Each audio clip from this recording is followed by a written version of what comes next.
Okay, guys, here we go again. I wonder how many hours it'll be tonight. Made some changes. The girls are here.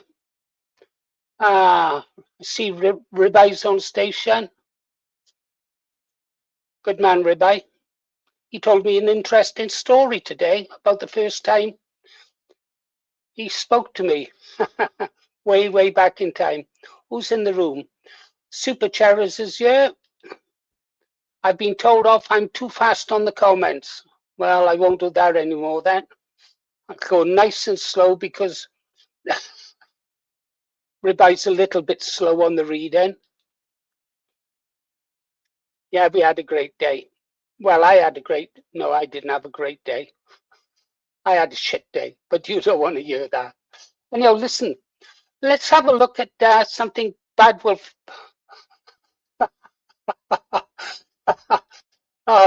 Don't start tonight, Ribeye. Don't start tonight.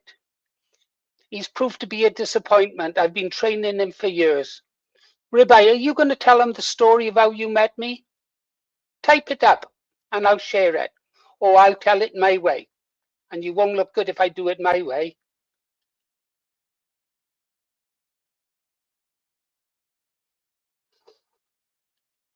Okay.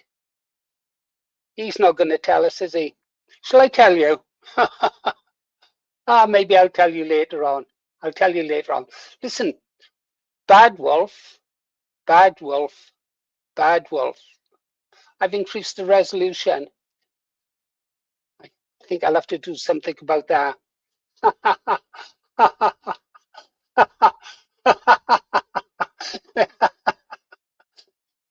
he was, we had a room, the Pal Talk room, maybe sometimes a couple of hundred people would be in there, and Ribeye was a lurker. He'd be there just listening, and he never plucked up the courage to put his hand on the talk button. Anyhow, he went there one day, nobody in the room. He pressed the button and then I was there and he had to talk to me. Tell us the rest. Come on, what did you think? Come on, Ribeye. He was too scared to talk to me. This friendly face, yeah. One of the bravest men I know was frightened to talk to me. Well, what can you do with someone like that? Hi, Craig. I hope you're well. Verana, saw your comments, loved them. Yeah. Ben's had a bad day as well. Anybody had a good day? I don't know. Right. Right. We were talking about Bad Wolf, wasn't we? I had a comment off him.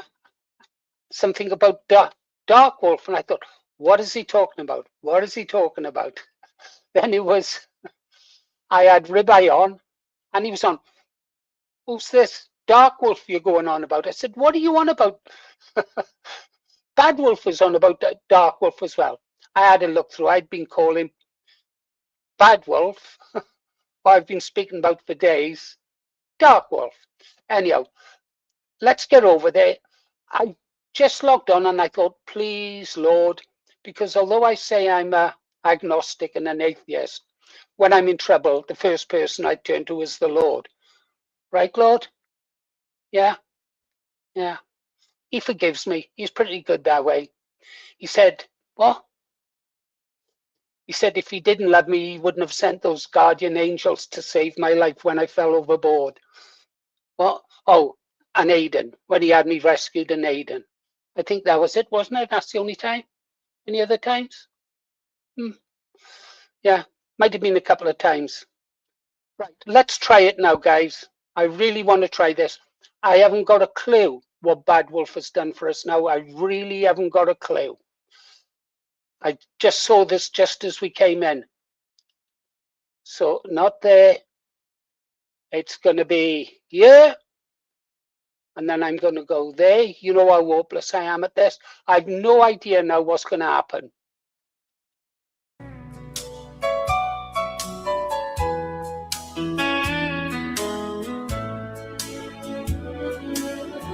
And as I thought, nothing would happen because the sound is wrong. My window. Okay. and the desert wind, the only sweet home. Yeah, this is why we should have tested it first. Feel free to talk amongst yourselves. Bad as what's it? The focus, guys. Audio. Aha, aha.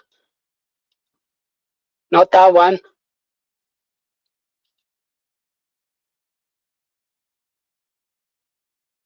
Okay. Let's try that again. It was my speakers, I think. And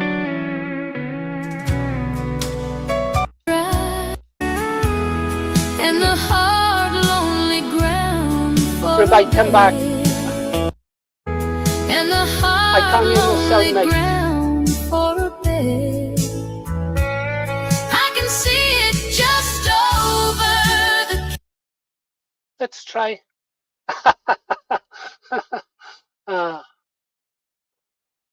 Oh dear, I could do without this today. Is this your idea of a joke?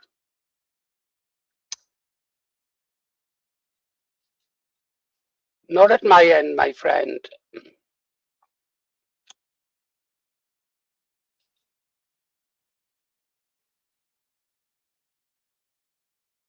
Think.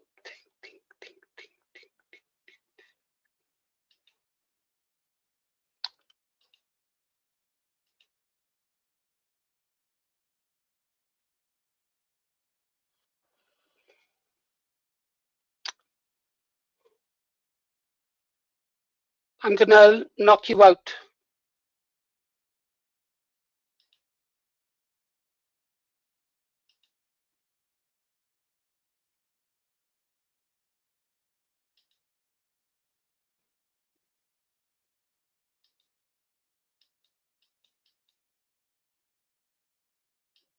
Canyon, like a jewel in the dust and the snow. I'm coming back to the Green Arrow, the only sweet home that I know. I've outrun the law and the weather. I've outlasted the heat of the day.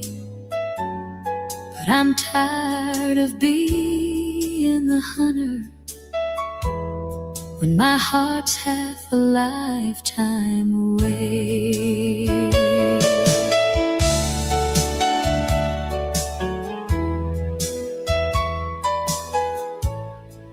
Okay, guys, I've got a problem here. Talk amongst yourselves. Thing is, I can pump the sound into your room. Normally we test it, but we were running late tonight. Everybody had something to do, and I was doing something else. Feel free to talk amongst yourselves. Ladies over there, you can help yourselves. Just a few more miles to go. What was it last time? The Green Arrow, honey, I'm home.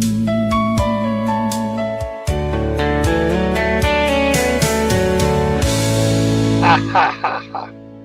Ha ha ha ha.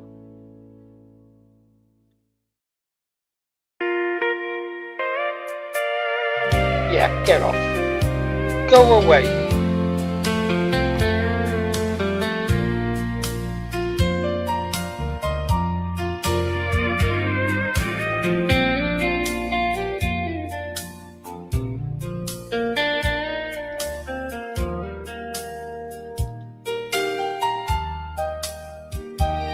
Wow, this is useless.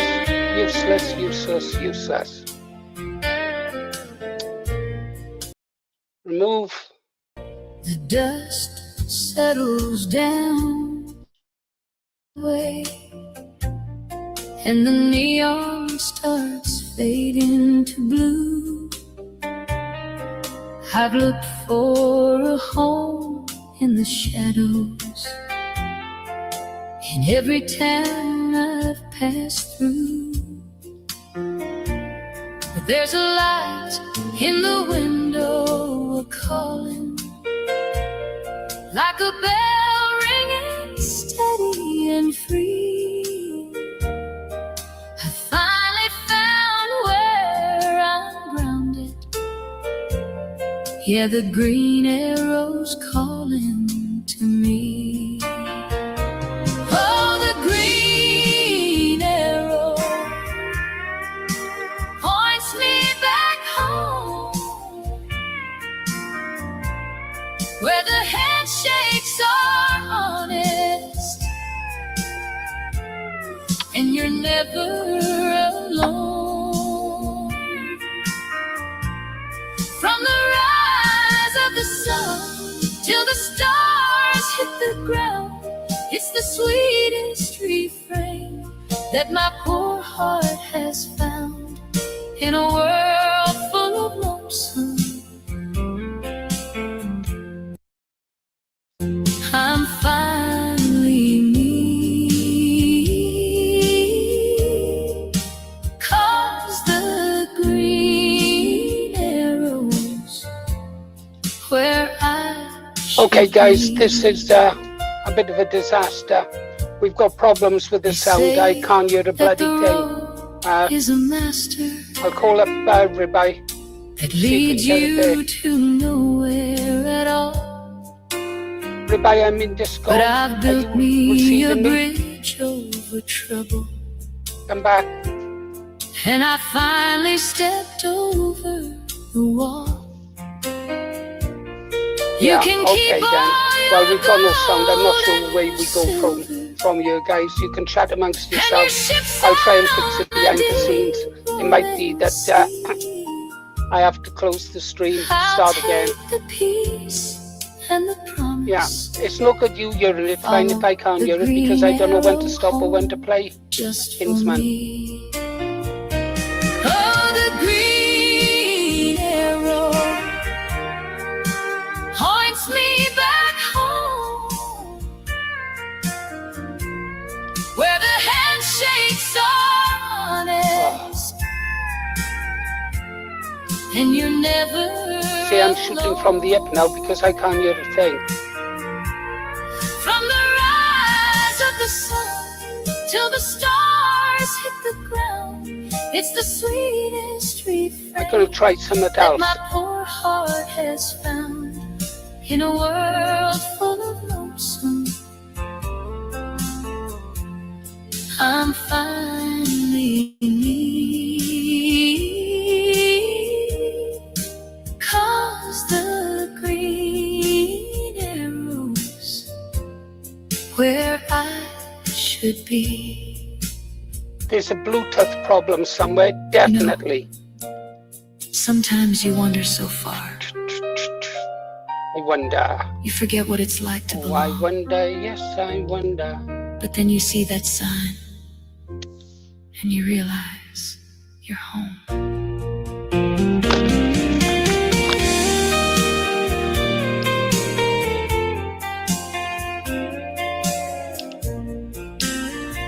Yeah, I'm hanging my hat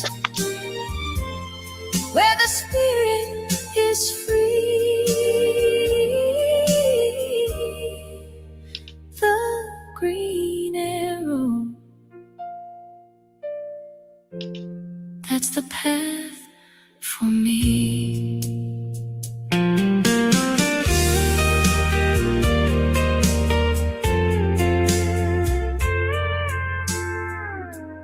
This is true. This is true. Changed the settings today. Should have left it the way it was. Ah.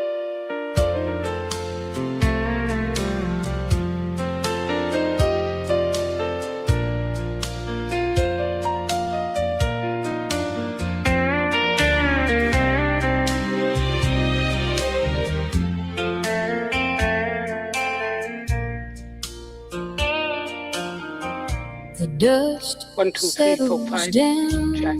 on the highway, and the neon starts fading to blue. I've looked for a home the shadows. In every town I've passed through, but there's a light in the window calling. No, that's not right. Like a bell ringing steady and free. I finally found where I'm grounded. Yeah, the green arrow's calling to me. Oh, the green arrow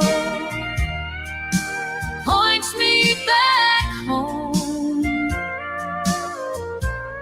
where the handshakes are honest, and you're never alone. No, I've checked that. One of the first things I checked. From the rise no, of the it's sun not even coming through till on the there. Stars hit the Right. ground. It's the sweetest refrain that my poor heart has found in a world full of lonesome. I'm finally me.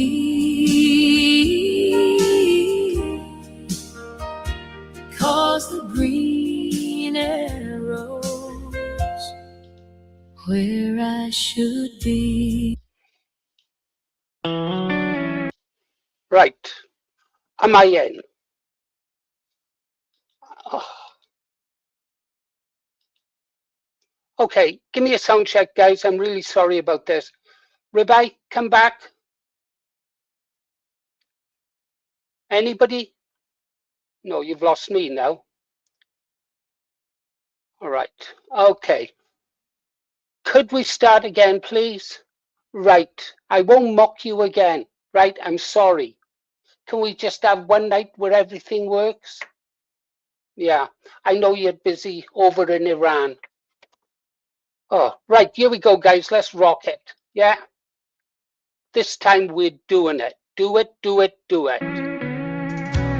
Thank you, Bad Wolf.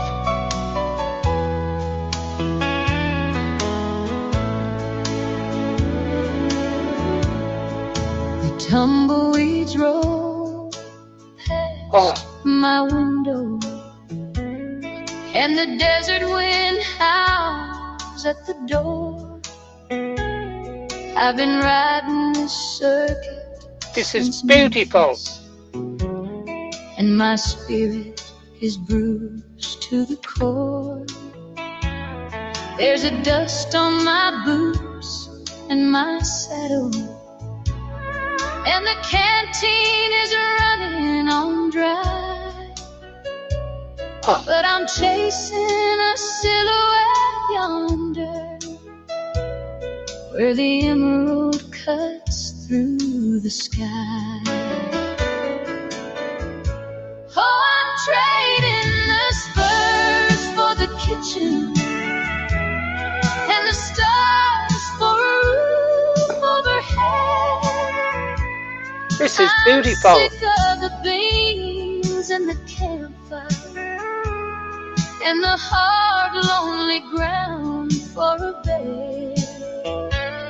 I can see it just over the canyon, like a jewel in the dust and the snow. I'm coming back to the green arrow, the only sweet home that I know.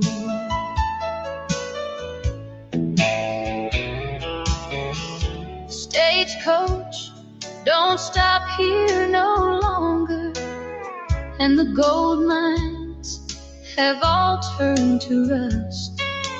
But there's a light in that valley of shadows that I'd follow through thunder and dust. It ain't about riches or glory, or the names in the ledger of old. It's the warmth of a stove in the winter,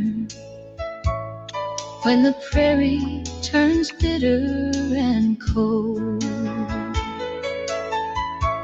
Oh, I'm trading the spurs for the kitchen, and the stars for a roof overhead. I'm sick of the beans and the campfire. Couple more minutes, guys, and we'll get and to getting the nights out. For a bed. I can see it just over the canyon, like a jewel in the dust and the snow. Not tonight. I'm coming back to the Green Arrow, the only sweet home that I know. Okay, guys, let's give that a rest for a moment and we'll have a look at something else. There was something I wanted to show you. Should we be a little bit serious? Should we talk about President Trump? Do we think he's gone crazy? I used to love President Trump. 2015, I started following President Trump. 2016, he was elected. I was celebrated. 2020, I was £500 out down the buckets. Convinced I'd been robbed. They did rig the ballot. Stayed up to watch the count, went to bed thinking he'd won, got up and they were still counting days later. Well, the president, I'm even more convinced now. I hate to say it, I really do, but I believe now that he's part of the Epstein regime. I really do, because I can't think of any other reason why he's acting as crazy as this. Let me see if I can get over here to get here and share this tab here and we'll play this. Way. It never works. You have to be willing to be killed. You have to lay down your life. And that is the message. You think God couldn't come and throw the Romans out of Jerusalem? Oh, yeah. Of course. He chose the opposite. He chose to submit to them. Why? Because in that submission is victory over death. That's the true victory. That's the whole story right there. And anyone who perverts that is doing a grave crime against the faith itself. And that actually matters. You can argue about all kinds of points of doctrine and transubstantiation and a million things you can argue about, and Christians have argued about them for 2,000 years. But you can't argue that Jesus sends his people, God's people, his disciples out to kill. He sends them to do the opposite thing, to die. And they do. And the world is transformed because they did. That's the message. Yeah. I a bit mucked up on the streams today, but and I haven't got the links ready or anything, but today President Trump has said that he's going to wipe Iran off the face of the map. He used some pretty spicy language as well, didn't he? No, he doesn't understand the Iranians. The Iranians have been around a long, long time, way back in time. Before Israel, that's for sure. Well, Israel was only 1948, but that's not the point. The thing is, President Trump has said that he's going to literally exterminate the Iranian people if they don't open the Straits of Hormuz by sometime tonight. Does that sound like a rational man? Tell me. Someone tell me in the comments. While you're talking amongst yourselves about it, I'll go and have a look, because I've got to get that bit of story.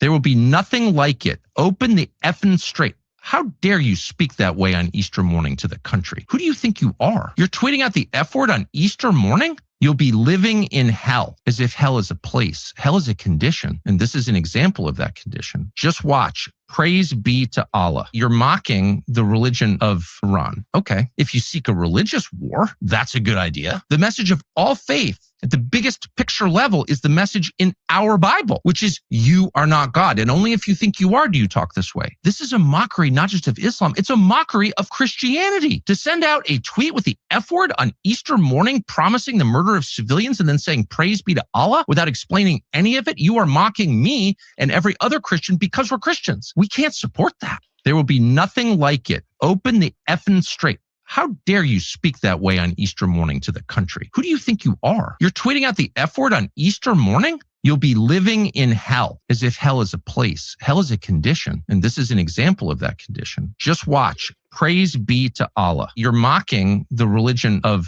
Iran. Okay, if you seek a religious war, that's a good idea. The message of all faith at the biggest picture level is the message in our Bible, which is you are not God. And only if you think you are do you talk this way. This is a mockery, not just of Islam. It's a mockery of Christianity. To send out a tweet with the F word on Easter morning, promising the murder of civilians and then saying praise be to Allah without explaining any of it. Now, there's a follow-up post today from President Trump where he uses some obscene language. I don't use it now. Hey, you know, I'm not frightened to use obscene language. I said, well, only if I'm talking to the wife, get the fuck out of the kitchen. No, I wouldn't dare speak to my wife like that. She'd kill me. And apart from that, I love her. By the way, girls, I'm a married man. Remember that. But he made a second tweet today over on Truth Social, and he said that if they didn't open the straits, he was going to literally exterminate the entire population of Iran and destroy all the infrastructure. That's killing civilians. His very words alone are a war crime. He's calling for extermination. He's calling for genocide. A bit like what's happening to the people in the Middle East, in the Lebanon, isn't it? Who's being ethnically cleansed from their lands. Israel has a right to exist, they say. Well, if Israel has a right to exist, so does the Lebanon, so does Iran, so did Iraq, so did Syria, so did Venezuela. They've all got their own right to determine their own way in the world. Yeah, liberation. Yeah, we're going to liberate you. How are you going to do it? Well, we're going to bomb your schools, we're going to bomb your hospitals, we're going to bomb your cities, we're going to bomb your bridges, and we are going to fetch you freedom. Some kind of freedom. Boy, how did I ever believe he was telling the truth? He was elected on the promise that there would be no... Whoa, guys, I was going to message you today. Is that my Lippy? Is that the hero from 2010? Is that the girl who's got my photograph on her profile still after 15 years? Come on, don't be shy. The old guard here. Some of you might remember the other day I showed a photograph of myself and Lippy at an event. It was a lovely photograph. We've got the pleasure of one of the best female patriots out there. And dare I say it, one of the cutest bums you've ever seen. Okay, so glad you found me again. So glad you found me again, Lippy. I think of you often. And every time I see that photograph of us, 15 years, Angela just looks at it sometimes and then she looks at me and she wonders. Brothers and sisters forever. Okay, on with the show then. Shall we have some music? We got a bit serious. I hope all's well with you, Lippy. I really do.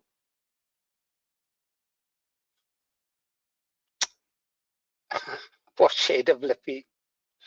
I'll put a photograph of her up tomorrow. You can see. As brave as she's beautiful. As brave as she's beautiful.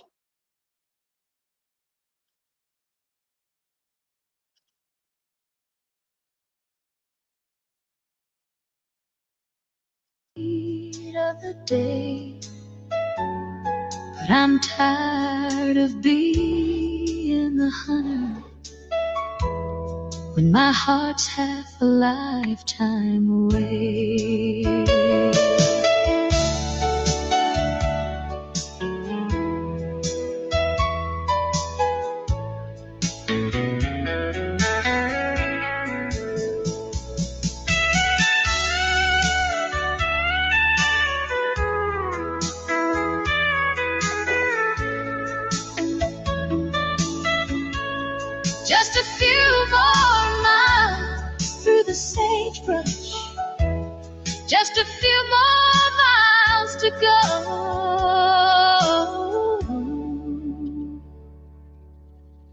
The green arrow, honey, I'm home.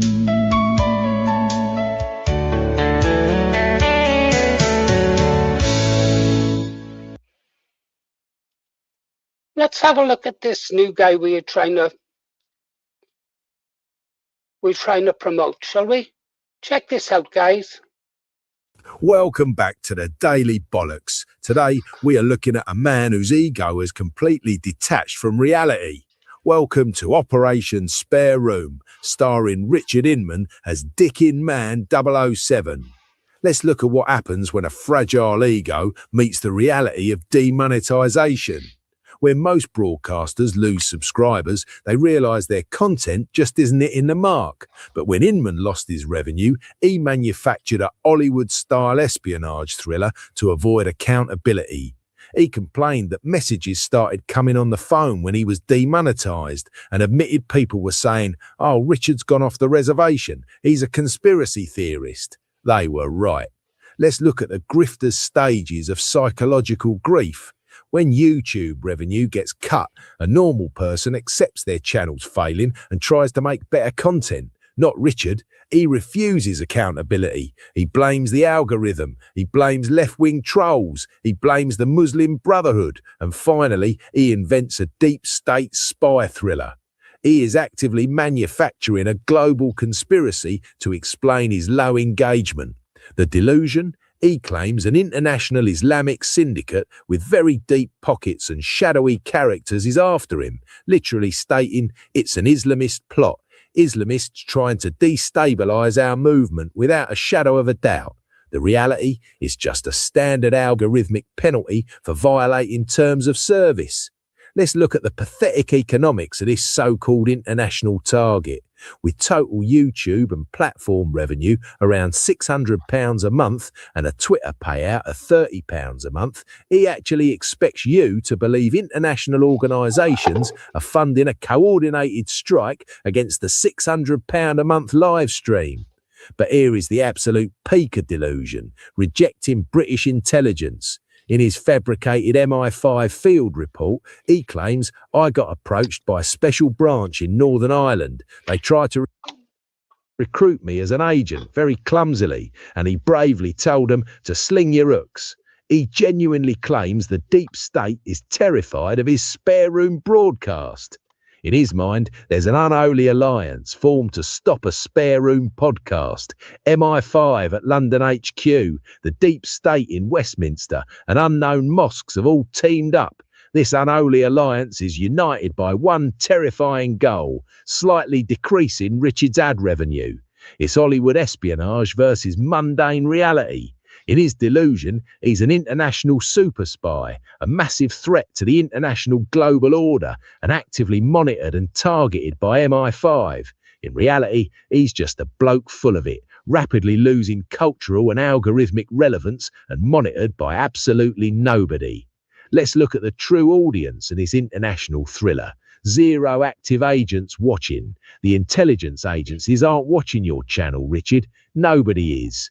Next time on the Daily Bollocks, the files remain classified until part 2, where we'll expose exactly what Dick Inman did the very second he finished spinning these ridiculous spy stories. Hit subscribe and we'll see you in the next one. Okay, guys. Well, what did you think of that? Did you like her? I did. Hey, Lippy, I've still got mine. Have you still got yours? Can I do it? Have you still got yours, Lippy? Lippy's one of the first green arrows. I think Lippy would have been number 2 or number 3. I'm not sure. I lost the list. We'd have a new green arrow badges made now, Lippy. Do you want one? You got one. You earned it years ago, girl. Right. What was we doing then? Oh, we were talking, wasn't we? Okay, that new guy there. Let's have a look there again at that. The name of the channel. Let's put it back to the beginning. Completely detached. I'm going to do this for the Yeah, that was over on the Daily Bollocks. If you get a chance, guys, please, please, please. Oh, hang on, let me get it here for you. There we go. Uh, Strange name. That was the Daily Bollocks. There's a link on the video I put out today. If you could go over and subscribe to him. He's got 1,000 subscribers, but he could do with 1,000 more. So the other two channels that we link to, our regular, the guys we're trying to get going. I'm going to say it. I'm going to say it. Dark Wolf. Nah, Bad Wolf. Bad Wolf. He's getting there. The critical thing for him now is to get to 1,000 subscribers, and then his next major task is to get 1,000 hours in view. Once he reaches 1,000 hours in view time, he will be able to monetize, and that'll be a big help for him. All right, might as well give you a situation report on our channel. Stand by. Okay, guys, we're currently looking at 26 members, beg your pardon, 25 members now. That brings in £100 a month. Out of that £100, I've ordered Starlink, £75 installation fee, and then on it'll be £75 a month. Okay. This will improve our upload speed from 1.5 upload speed to at least 15. And that's going to save a lot of time. I wanted today to break the story today of Connor Tomlinson. No, beg your pardon. Rupert Lowe speaking to over on the Bow Show, the Lotus Eaters. Ribeye picked it up to me in minutes, in seconds. We were on it, we were recording, and then everything went wrong with the internet. Internet failed, switched to our good old trusty phone. Battery had gone. My fault. Okay. By the time the internet came back, then it took 2 hours to upload the video. By then, other channels had broken the story, and we came along behind. And we had good readership from it. But the story went out on numerous sites, and Rupert Lowe was absolutely brilliant. Really brilliant. And Bo from the Lotus Eaters, he asked some great questions. So we decided then and there to resolve it. We would get Starlink, the top of the range one, £75 a month. And thanks to our members, the new Green Arrows, Green Arrows, we'll be able to fund the Starlink. So that was £75. Then with the other £25, I took out a premium subscription on YouTube so that we would try to head off at the pass some of the adverts, so you don't get disturbed by it, or we don't get disturbed by adverts. And they did say, Ribeye had a look at some of the benefits, and it should improve our resolution. So you should be receiving this in better resolution. I don't know. Ribeye, come back, resolution check.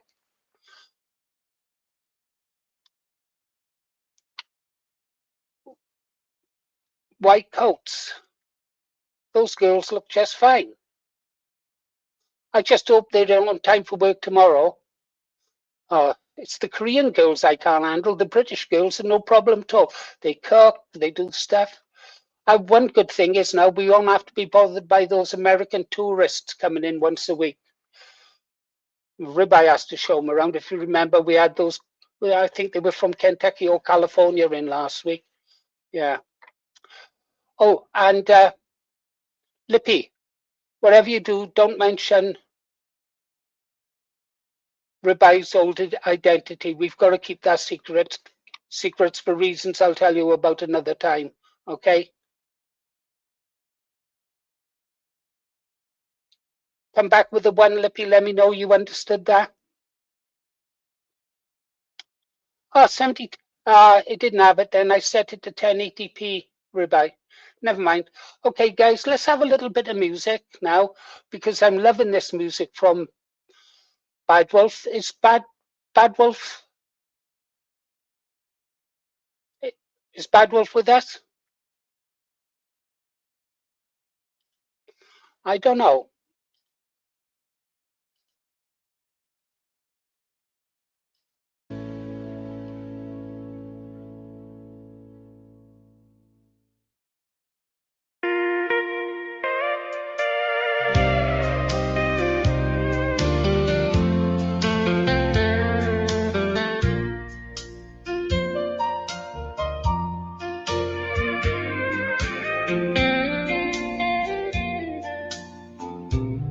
Yes.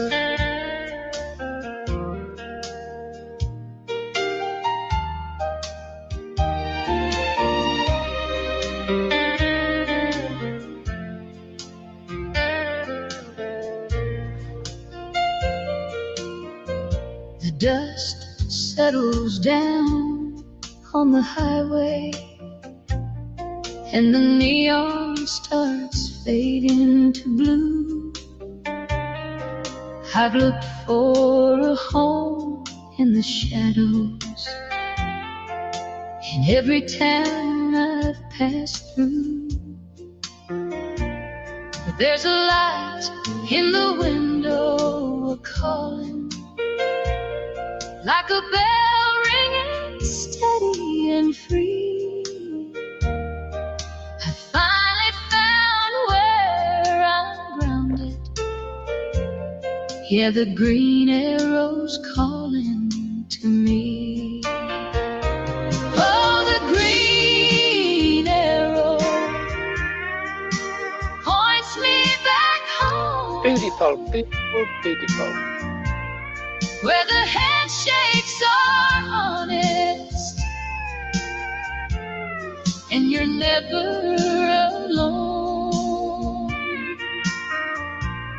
From the rise of the sun till the stars hit the ground, it's the sweetest refrain that my poor heart has found in a world full of lonesome. I'm finally me, 'cause the green arrow's where I should be. They say that the road is a master that leads you to nowhere at all. But I built me a bridge over trouble, and I finally stepped over the wall. You can keep all your gold and your silver, and your ships out on the deep rolling sea. I'll take the peace and the promise, follow the green arrow home just for me. Oh, the green arrow points me back home, where the handshakes are honest, and you're never alone. From the rise of the sun till the stars hit the ground, it's the sweetest refrain that my poor heart has found in a world full of lonesome.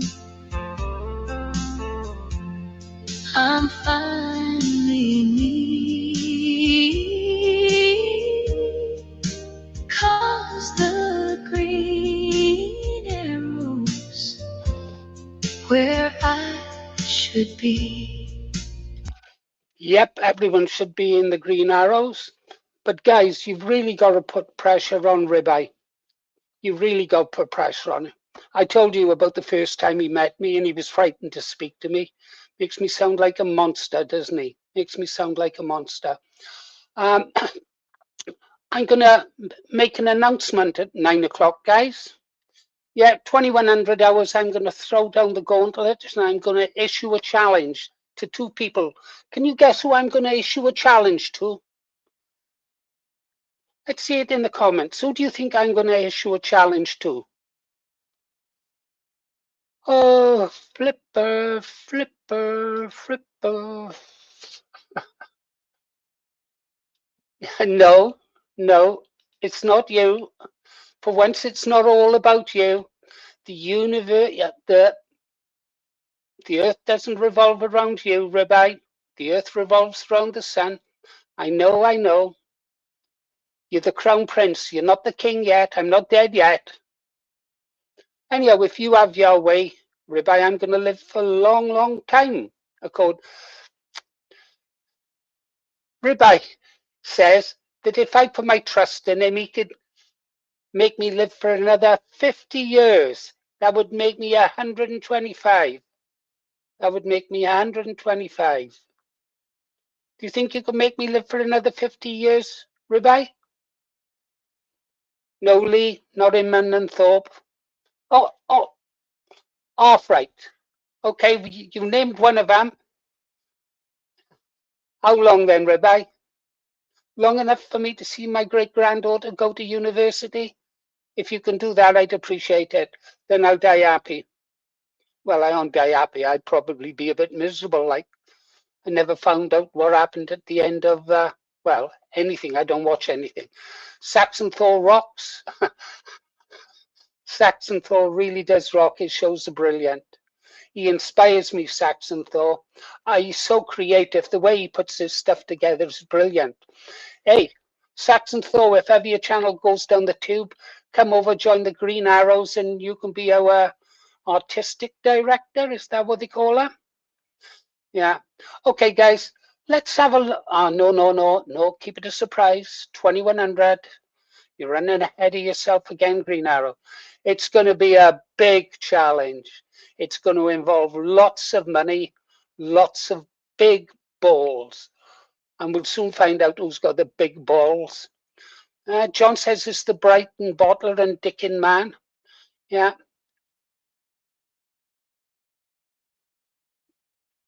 Right, understand. Thank you. Okay. Right. I'm guessing that I know where I. Okay, I'll play something while I'm looking for it. Okay, stand by. We have a music request. Last time we had a music request, I got a copyright warning, and I've got to go to the bad boys room. I still haven't signed in to do my sentence. I think Vindicator had to do it as well, didn't he? I could show you the screen after that. I have to go and start it all. I'm really glad you haven't. I don't know about the money, Lippy, but I'm glad you haven't got balls. Otherwise, I was looking at well, let's not go there. Right, let's play some music while I go and get the what I've got to do.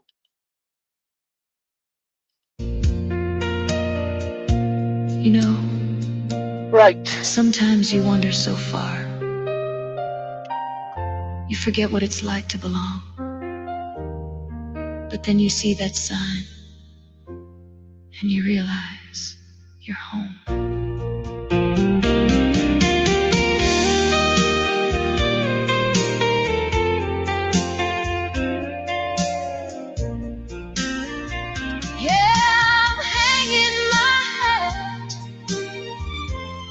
Where the spirit is free,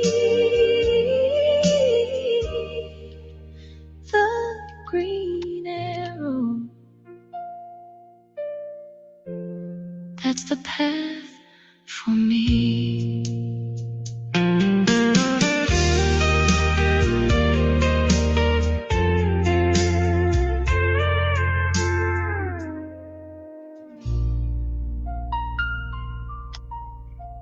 Almost.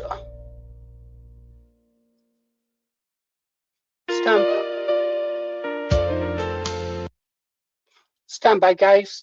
Got a request here for a special lady.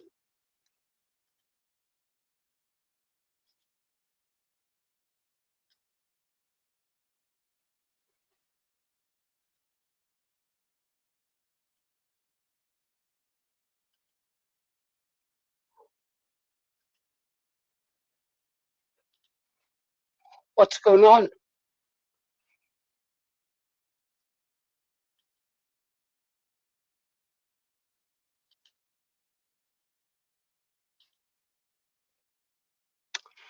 Technical issues again. This is why it's best to have everything ready first. We'll get there, guys.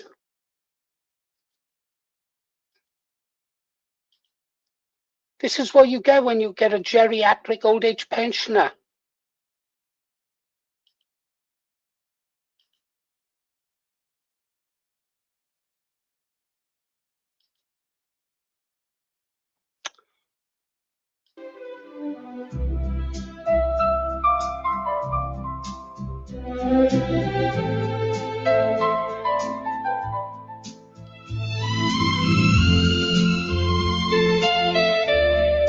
Here you go, Bluebell. This is for you.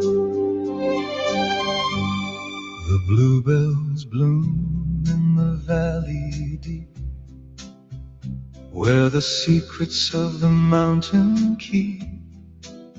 He wore the red, he stood so tall, before the winter began to fall.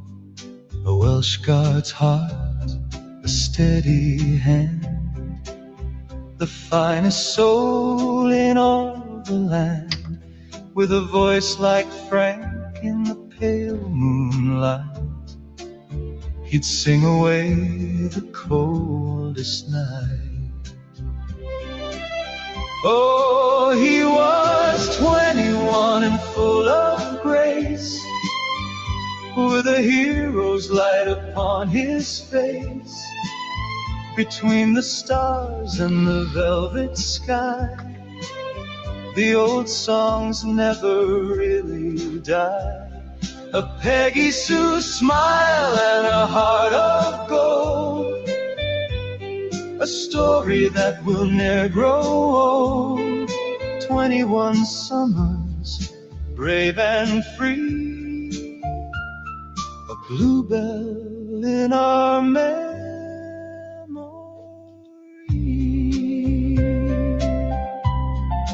He loved the rhythm, he loved the swing, the simple joy that a song could bring.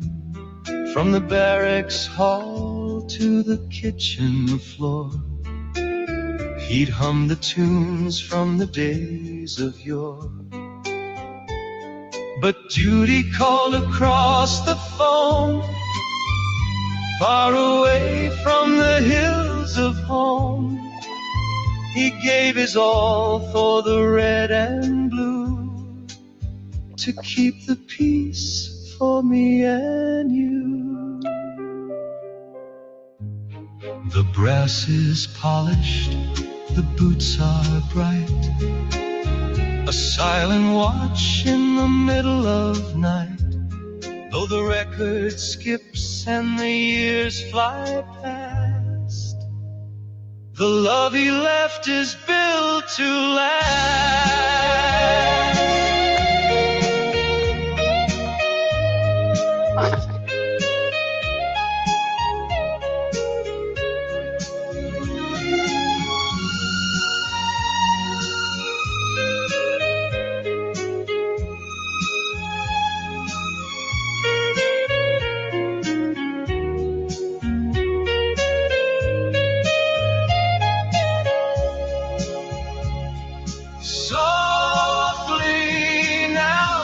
Sinatra sigh underneath the wide Welsh sky.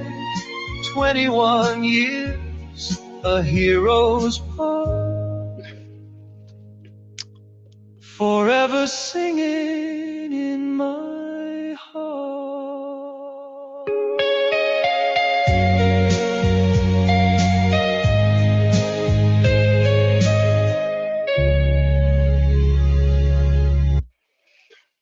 Bluebell, anytime you want that song on, you just ask. Okay, girl?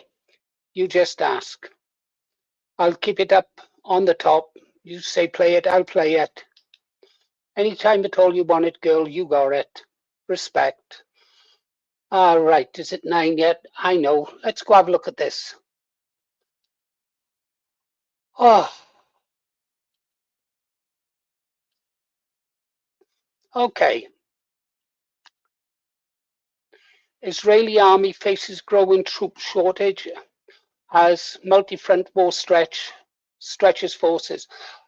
I told you last week, didn't I, why Israel was going into the Lebanon to get to the Liptzik River. They need water. Water's more valuable than oil in that part of the world. Well, Hezbollah kicked Israel's butt the last time they had a war. They claimed victory, Israel did, but they didn't. They got kicked out. And they'll get kicked out again this time. Hezbollah are using a new tactic. They're not going after the tanks now, they're going after the infantry soldiers. Because if there's one thing Israelis don't like doing, it's losing soldiers. No country should like losing their soldiers. If you knew what Israeli soldiers were really like, though, you wouldn't care if you've seen the things that I've seen that they've done and the war crimes that they've committed. Anyhow, what time is it? Oh, it's 4 minutes to go before I tell you. Do you want the challenge? Do you want me to tell you what the challenge is now? Or do you want to wait until 9? Do you want another song? Blueprint, yeah. Blueprint UK, brilliant channel, religious. The man has faith. Gonna have to talk to him one day. Anyhow, Israeli forces facing growing troop shortage. Wonder what it says. Israel's military is facing a deepening manpower crisis as it deploys forces across multiple fronts, with senior officials warning of severe troop shortages, mounting operational strain, and the risk of internal collapse. Of course, then you've got the religious faction in Israel, Jews who were not Zionists and are not really warmongers. Some of them have actually lived there for centuries, unlike the modern Jews who come in from Eastern Europe and America. Yeah, they have no roots to the land at all. Anyhow, the army is short of around 15,000 soldiers, probably 15,010 by now. Yeah. Of just reading the breaking news. Yeah, America's blowing up bridges, destroying infrastructure in Iran, winning the minds of the Iranian people. Anyhow, let's get back to the room. Okay, guys. 2 minutes to 8. Here's my challenge, and I'll release a video on it tomorrow. Richard Inman has repeatedly said that he is a Zionist. A Zionist puts Israel before his own country. I, Paul Morris, the Green Arrow, will pay for Richard Inman's flight to Israel to fight for the Israeli Defense Force against the Lebanese Hezbollah. Yeah. Now, what will Richard do? He's always talking tough, doing his workouts in his gym, punching a punch bag. I wonder if he's brave enough to take me up on my challenge. I, Paul Morris, the Green Arrow, will pay for his flight to Israel. I tell you what, I'll even make it a return flight. But if he does go, if he's got the balls to go, and he hasn't, I'll pay for his return flight, but he'll probably come back in a body bag. Yeah. Well, Richard, what do you say? Are you up for it? Now, second person I'm going to challenge is Tommy Robinson, skulking in America, the arch grifter, the Zionist who called for the bombing of Iran, who called for the bombing of those schoolgirls, who's called for the killing of, what is it so far, 15,000? Millions of people displaced. Tommy Robinson wanted that. A Zionist wanted that. You wonder why I despise Zionists? I'll pay for Tommy Robinson to go as well. He's on video saying that he would fight for Israel. Yeah, he says he's a Zionist. He likes to strut around in an IDF uniform. We've seen the footage of that. And he said, I will fight for Israel. Well, now's your chance, Tommy. I know you don't like paying for your own flights. You're a freeloading grifter. I, Paul Morris, the Green Arrow, will pay for your flight from either New York, where you're skulking now, to Israel, or come back to London. I'll pay for your flight from here. Well, Tommy, will you? Will any Zionist go and fight? If I believed in something so strongly, I'd take that offer up. If I was a Zionist, I'd say, yeah, I'm on my way. but it's not my war, and it's not this country's war. Okay, guys, that's it. I'll make a video tomorrow, a proper video, issuing that challenge to Richard Inman and Tommy Robinson, or whatever his name is. Oh, by the way, I don't know if you guys saw Emil Cosman today. I worry about that man. He's really outspoken. I'll do a video on him tomorrow. He knows the truth. He knows why our country is being swamped with immigrants. It's not by accident. It's called revenge. And there's only one race on this planet that really carries it, really knows how to carry revenge and carry a grudge, and they carry it for 2,000 years. Go look up the real meaning of Purim Fest when they celebrate it. Go have a look in the Old Testament, Passover, what Passover really means. Passover is genocide. Purim Fest is genocide. Yeah. Revenge. What is happening to this country, worse in Germany, is nothing but revenge. But of course, that's a rabbit hole that most people don't want to go down, do they? Every single British member of Parliament, every civil servant who belongs to the Friends of Israel should be investigated. Every American senator who is on that image I showed you the other day, who accepts money from AIPAC and whatever that other organization is out there, accepted money from Israel, should be investigated. Every one of them. They are bought and paid for, either blackmailed or bribed. Okay, guys, that's the serious side of it. Yeah. Interesting comments? No? Okay, let's get back to, yeah, share this, play this.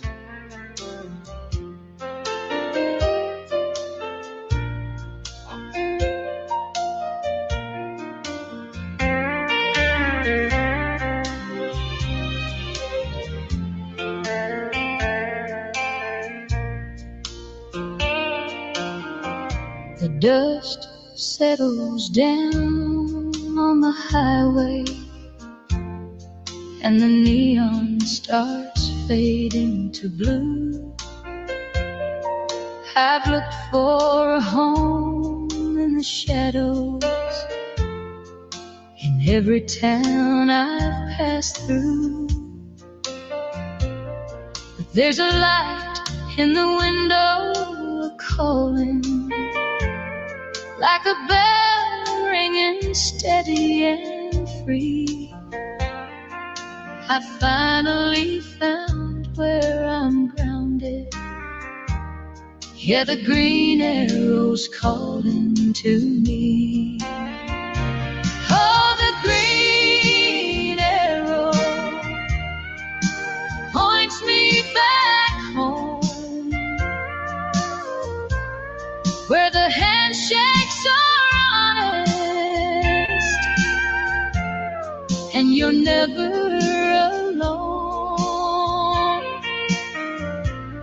From the rise of the sun till the stars hit the ground, it's the sweetest refrain that my poor heart has found. In a world full of lonesome, I'm finally me,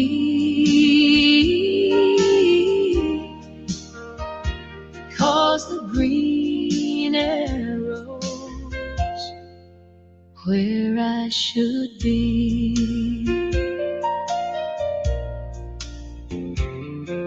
They say that the road is a master that leads you to nowhere at all. But I built me a bridge over trouble, and I finally stepped over the wall. You can keep all your gold silver, and your ship's out on the deep rolling sea. I'll take the peace and the promise, follow the green arrow home just for me. Oh, the green arrow points me back home, where the handshakes are honest, and you're never alone.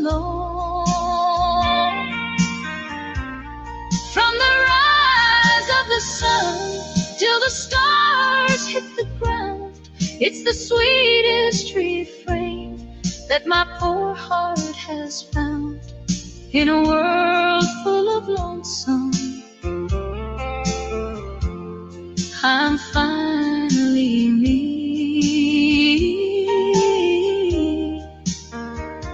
'cause the green arrow's where I should be. You know, sometimes you wander so far, you forget what it's like to belong. But then you see that sign, and you realize you're home.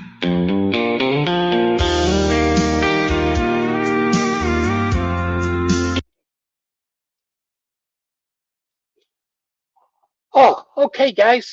Been a couple of requests for Amelia. So what have we talked about?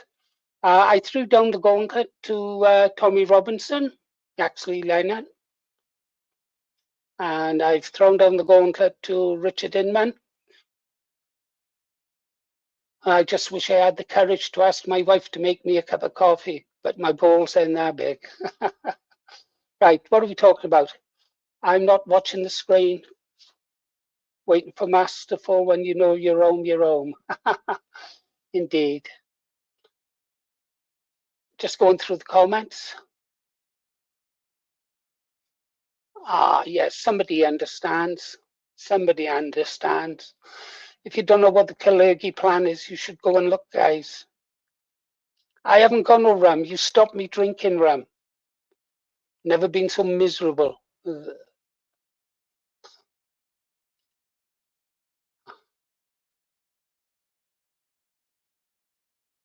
Oh, great.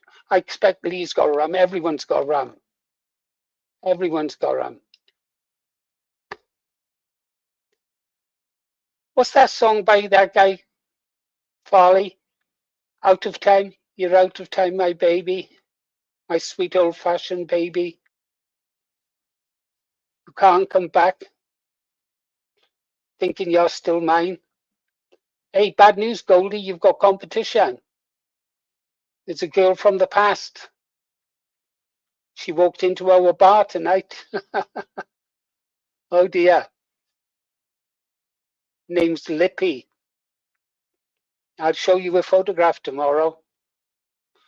Oh well. Okay, I'm going to have a look now and see if I can find something that you like. Sorry, no, I can't play the Ost Vessel. I've been warned. I can't play Erica. I've been warned. I can't play Panzerlight. I've been warned. So no good songs tonight, I'm afraid, guys.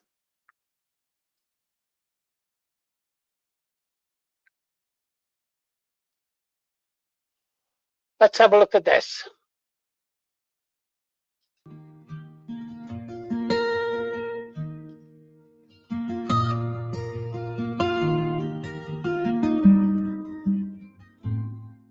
I miss the United Kingdom, when the skies were grey but free, when a man could speak his mind down at the local pub or by the sea.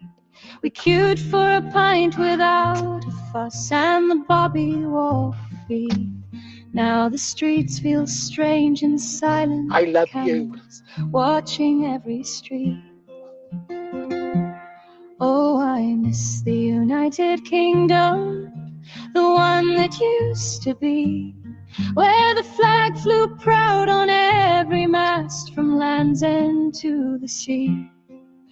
We built the ships and mined the coal. We stood up tall and true. Now I look around this island home and wonder what happened to you.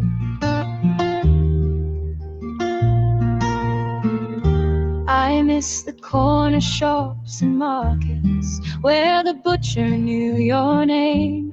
Fish and chips wrapped in paper and football on a Saturday game. Kids played out till the streetlights came, no fear of what lurked in the dark.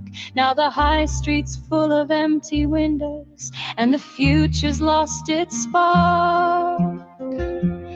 Oh, I miss the United Kingdom, the one that used to be, where the flag flew proud on every mast from Land's End to the sea. We built the ships and mined the coal. We stood up tall and true. Now I look around this island home and wonder what happened to you.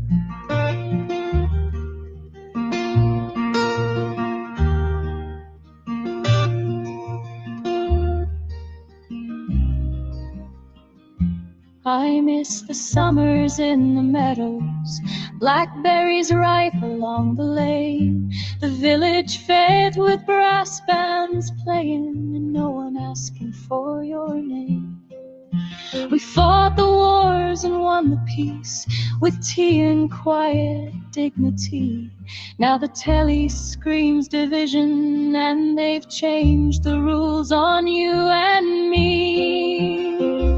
They sold the farms and open borders, said it'd make us rich and grand. But the old towns feel like strangers now in this green and pleasant land. The lion and the unicorn are fading on the coat of arms. I still believe in what we were, though it's slipping through our palms. I miss the United Kingdom, with its quirks and stubborn pride, the sense of fair play, cups of tea, and keeping calm when troubles rise. We laughed at ourselves and carried on through rain and fog and night. Now I sit here with my memories, wishing for that faded light. Oh, I miss the United Kingdom, the one that used to be, where the flag flew proud on every mast from Land's End to the sea. We built the ships and mined the coal. We stood up tall and true. Now I look around this island home. God save the old United Kingdom and bring her back to me and you.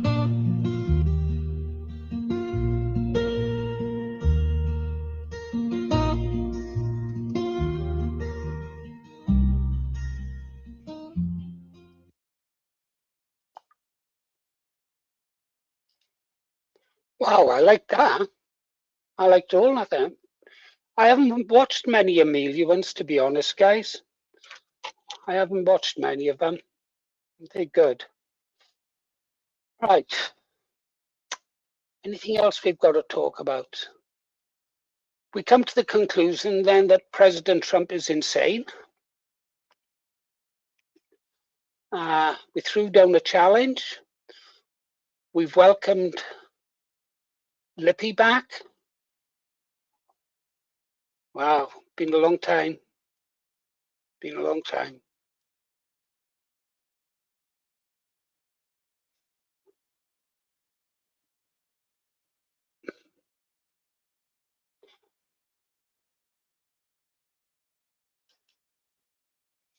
Don't know how to put it on. Sorry, mate. I haven't got a clue. No, So, oh, we'll put this on screen for folks. Are you in a rush to get the channel closed down? I don't have a problem. If you want to put it up, ribeye. It doesn't bother me. I've never been frightened of the truth. If you can show it, where is it? I don't even see it. Sorry, guys. Something going on in the back. Let's have some music while we sort it out, is there? Oh, I know what we're going to do. We'll have... Don't let me doubt, baby. What's a popular one?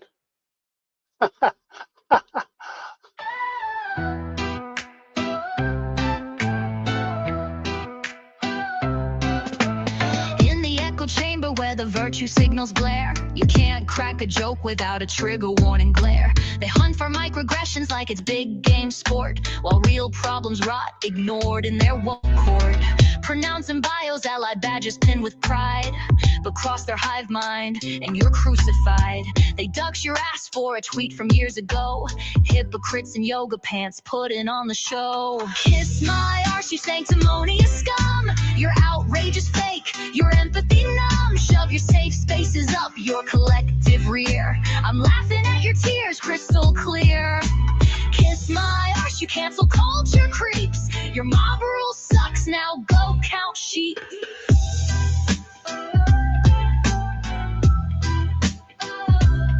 They ban the classics, cause feelings might get bruised. Rewrite fairy tales so no one's ever abused. Diversity hires, but merit's out the door.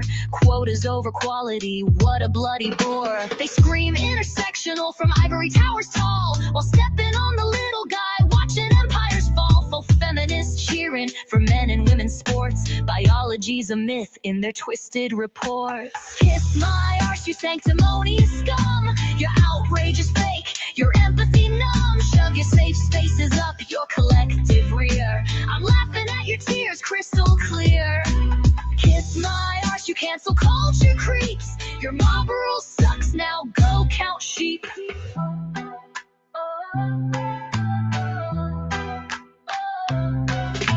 Climate warriors flying private jets to whine about carbon footprints, but yours is just fine. They topple statues of heroes from the past, erasing history fast in their iconoclast blast. Big tech censors voices that dare to dissent, while pushing propaganda, their true intent.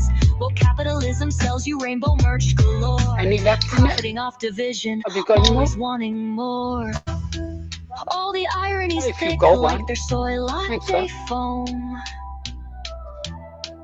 Preaching tolerance while sending hate straight home.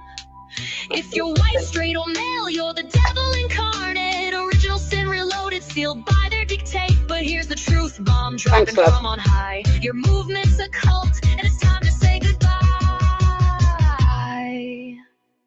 So raise your middle finger to the PC parade. Let freedom ring loud, unafraid. If they come for your words, your thoughts, or your art, tell them all together. Kiss my arse apart, kiss my arse. Fuck off. Kiss my arse. Get lost. Kiss my arse. You woke tossers.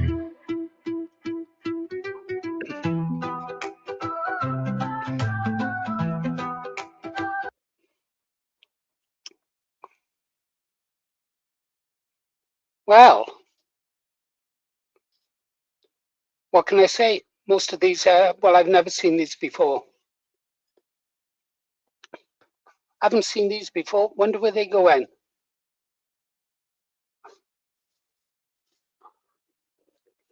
Yeah. 621.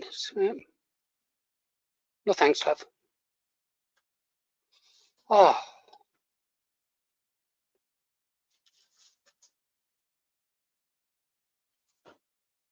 Just look and see what that was about.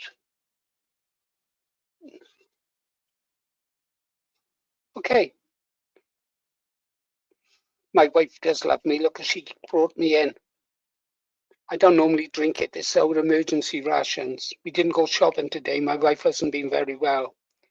I had to take it to the doctors. If we'd had a backup Green Arrow, the show could have gone on. But no. Ribeye wouldn't have any of it.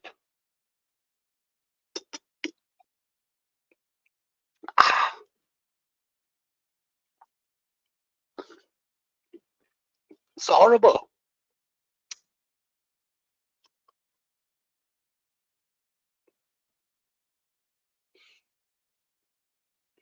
Yeah, I don't know about that ribeye.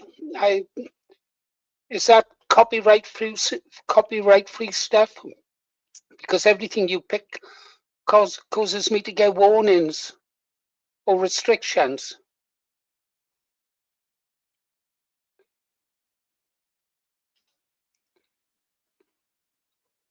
Ah, pure. Well, I've got enough here to go on with, mate. We'll go on until 2200. Yeah. Let's have a look then. Look, I played your stuff. I'm going to play some of my stuff now.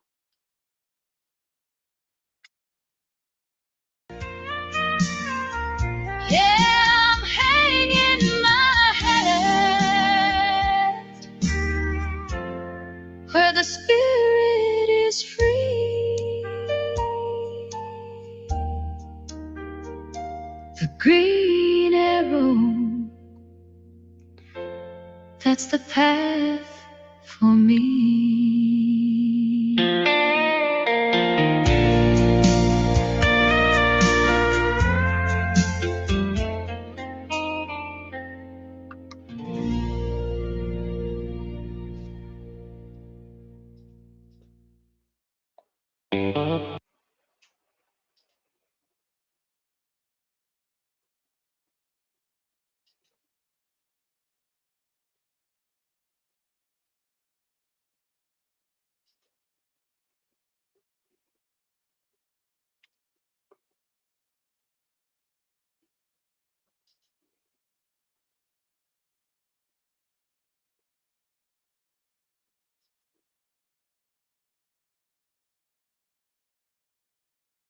Oh, gather round ye toiling folk from factory floor to farm and spin the yarn of labor's keep strapped in a deceptive charm. Here Starmer stands with open hands declaring all is free. But peep behind a curtain, lads, and see the trickery. From breakfast bites to brushing teeth and care for little ones. These boons ain't born of fairy gold, they're paid by daughters' sons. The taxman lurks in every pledge with bills that never cease. So heed my tune, you weary souls, and find no easy peace. Oh, dear, it's not free. Oh, dear, can't you see? These perks for the people, they don't grow on a tree. It's the worker in the warehouse, the mum upon her shift, to foot the fare for every cattle gear. It's not free. First up, the breakfast club, so ran for primary lads at dawn.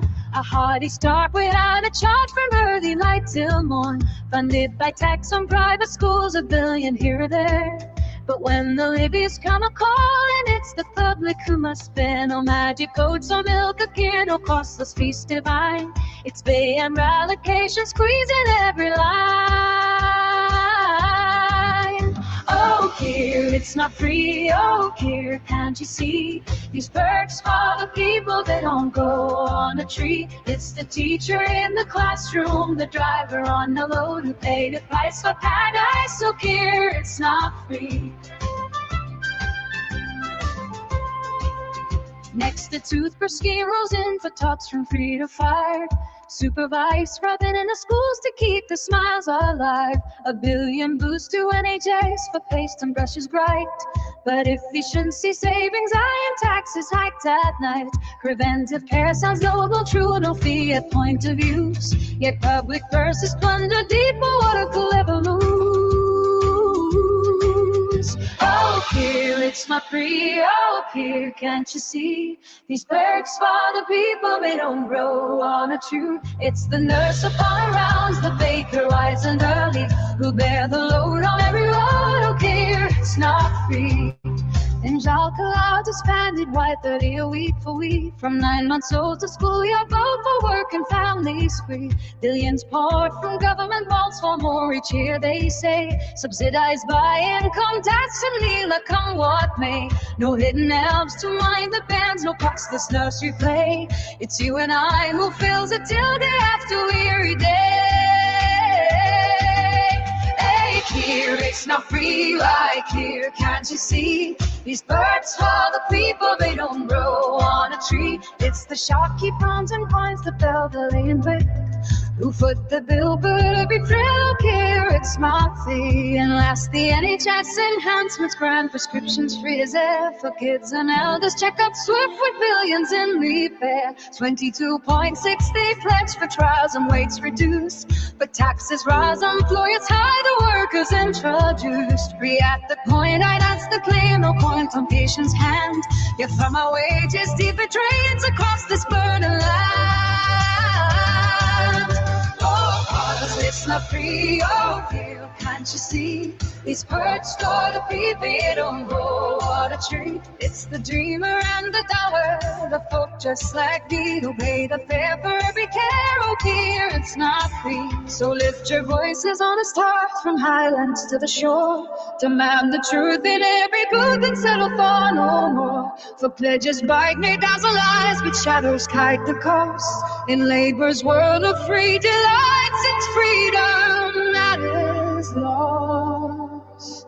Oh, here it's not free. Oh, here, can't you see? It perks for the people, they don't grow on a tree. It's the nation undivided, standing tall and true. Bear the weight of every state, oh, here it's not free.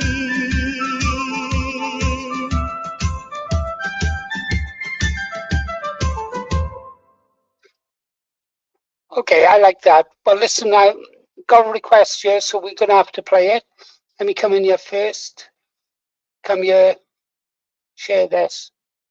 Play that. Go there.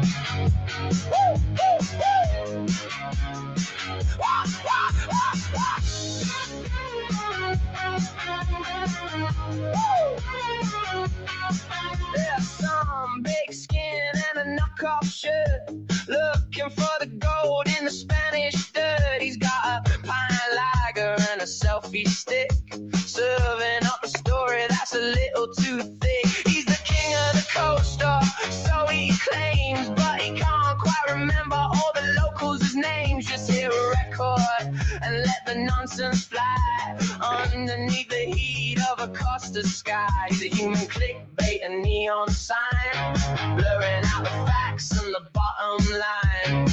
He lights a fuse and he starts to run. Another day of grifting in the midday sun. He's a video firework, watch him glow. A 3-minute fuse and a hell of a show. He drops the claim, yeah, he sets the spark, then disappears back into the dark. And for every word that leaves his tongue, 30 more videos have just begun to tell the world why he's got it wrong. The Benetton grifter siren song. The comment section is a digital war. He's seen it all 1,000 times before. The debunkers rise like a tidal wave, digging up the facts from a shallow grave. It's all for the views, the critics shout, but Paul's already found a different route. He's monetized the anger, he sold the lie with a wink of his eye and a see ya bye. The human clickbait and neon sign, blurring out the facts and the bottom line. He lights the fuse and he starts to run. Another day of grifting in the midday sun. He's a video firework, watch him glow. A 3-minute fuse and a hell of a show. He drops the claim, yeah, he sets the spark, then disappears back into the dark. And for every word that leaves his tongue, 30 more videos have just begun to tell the world why he's got it wrong. The Benetton grifter siren song. Analysis paralysis, the truth is out of reach. Just another plastic profit on a pebble beach. He's wrong about the taxes, he's wrong about the beer, but he's the only reason that we're all still here.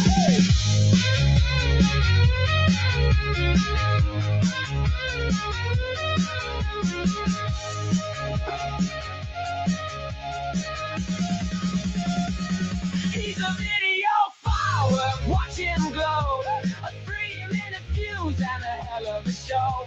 He drops the claim, yeah, he sets the spark, then disappears back into the dark. And for every word that leaves his tongue, 30 more videos have just begun to tell the world why he's got it wrong. The Benidorm grifter siren song. He's wrong again.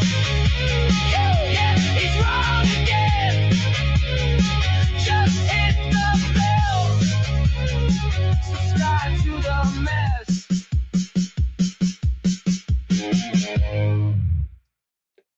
Good stuff, good stuff. Bad Wolf is really rocking these days, isn't he? Really rocking. What if the invaders refuse to leave? Well, Landy reckons we're very close to a civil war already. He said a couple of months ago that he didn't see it happening for a few years yet, but he reckons it's getting very, very close now. Perhaps everything that's going on in the world is part of the plan.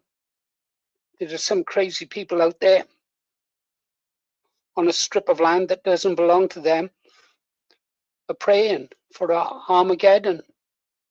They really are. You think so, Ben? Yeah, possibly. Wolf should replace Kenya. Anyhow, anything you guys want to talk about? Oh, I think I should just get a sleeping bag on this chair. I seem to live on this chair, on this machine. All right, I know what we'll do. We started the same way. 3:30, cold tea, a camera already rolling. Paul, known to his ever-growing audience as the Green Arrow, leaned into the glow of his ring light, adjusting his headphones like a man preparing for battle. It's like being at Right, the cinema, he'd mutter, smirking Great at his stuff. own reflection. Let's see who needs a bit of truth today. And just like that, another video began. The internet had become his battlefield, not with swords or shields, but with thumbnails, timestamps, and that unmistakable grin. Where others scrolled past nonsense, Paul paused. Where others ignored it, Paul clicked. And where most would walk away, Paul leaned in and said, "No, this one's mine." There were moments, plenty of them, where he could have just ignored it. A wild claim, a dodgy stream, another voice shouting into the void. Most would shrug and move on, but not Paul, because to him, ignoring it wasn't the point. He'd chuckle, shake his head, take a sip of something stronger than tea, and say, you shouldn't have said On the that. store And bandwagon, that's when he's it always began. been a loyal Clip supporter by clip, of, frame by frame, of Rupert a Lyle. raised eyebrow here, a cheeky wink there. He didn't just respond, he performed. The comments would flood in before he'd even finished. He's done it again. Green Arrow doesn't miss. Someone check on the other guy, and Paul, he'd just laugh. The kind of laugh that said, "You've made a terrible error of judgment," because every jab became content. Every dig became another moment, and every moment another win. But somewhere along the line, something changed. The persona evolved. The Green Arrow was no longer just reacting. He'd become something else entirely. A sort of anti-hero, a rogue crusader, a one-man tribunal with a ring light instead of a gavel. Grifters? Oh, he had opinions on those. Those who only came for the money, the loud ones, the flashy ones. The trust me bro merchants with suspiciously expensive backdrops and even more suspicious claims. He'd say, narrowing his eyes, something smells off. But it wasn't all serious business, because outside the battlefield of bad takes, there was chaos. Beautiful, glorious chaos. All the messages, all the attention.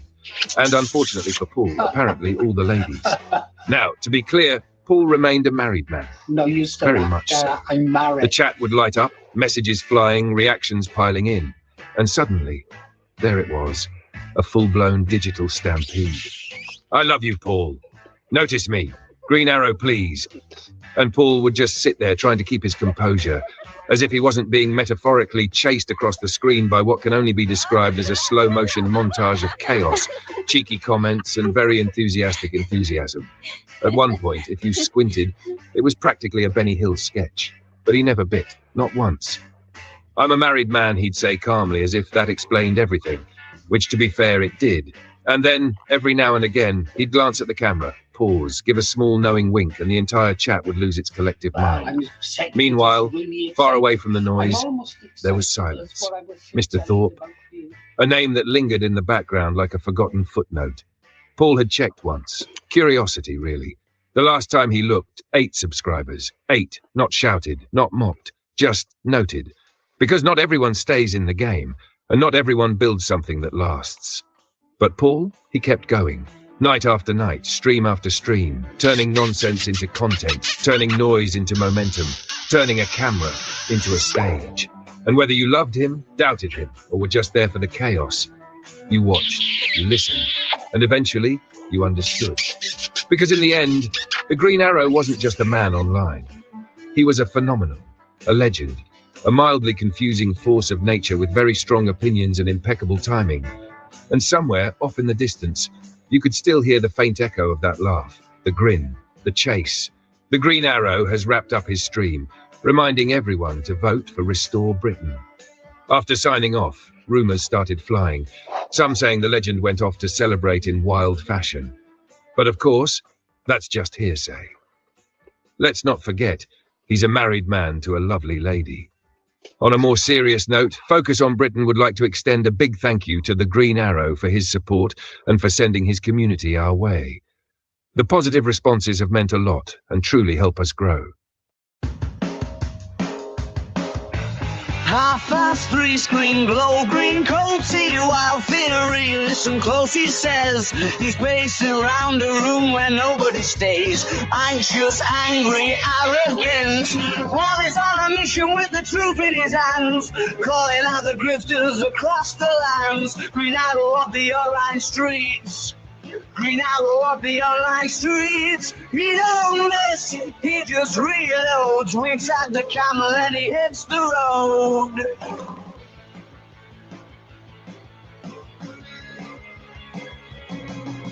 Rattle thoughts, numbers high, 300,000 people standing by, declaring Paul just laughed, checks his reflection in the looking glass, half rogue, half clown, smooths the hair on his head right down. Paul is on a mission with the truth in his hands, calling out the grifters across the lands. Green Arrow of the online streets. Green Arrow of the online streets. He don't miss, he just reloads, winks at the camera, then he hits the road. Maybe days are long gone, maybe days are dead, maybe dead behind him. Now he's trading the ocean for a screen instead. Benny Hill in overdrive, chasing the trouble just to feel alive, feeling alive, feeling alive. Justice, maybe a smile, he laughs it off in his usual style. Uncertain story spreads, living inside of their scrolling heads, walking line between the truth and the trend.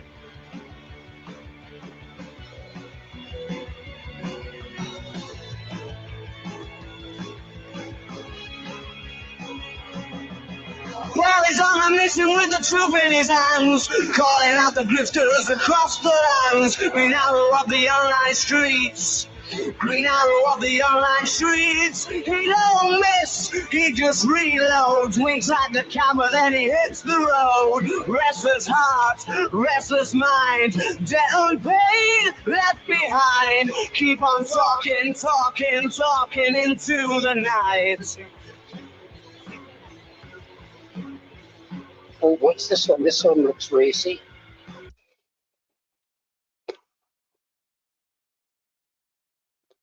Let's slow it down a second, is there? Should we listen to the Ballad of Rupert Lowe? Yeah? Anybody want to hear the Ballad of Rupert Lowe? I love this one. Nobody?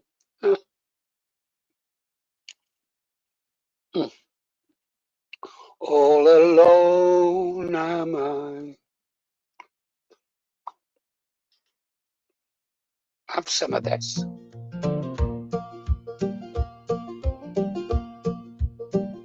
The banners hung heavy, all tattered and torn, in the valley where kings and their legends were born. The iron was rusted, the gardens were dry, and a shroud of gray ashes had swallowed the sky.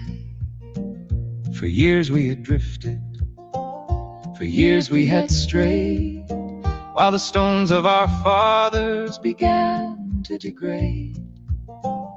The hearts were all cold and the children were still, as the shadow of winter crept over the hill.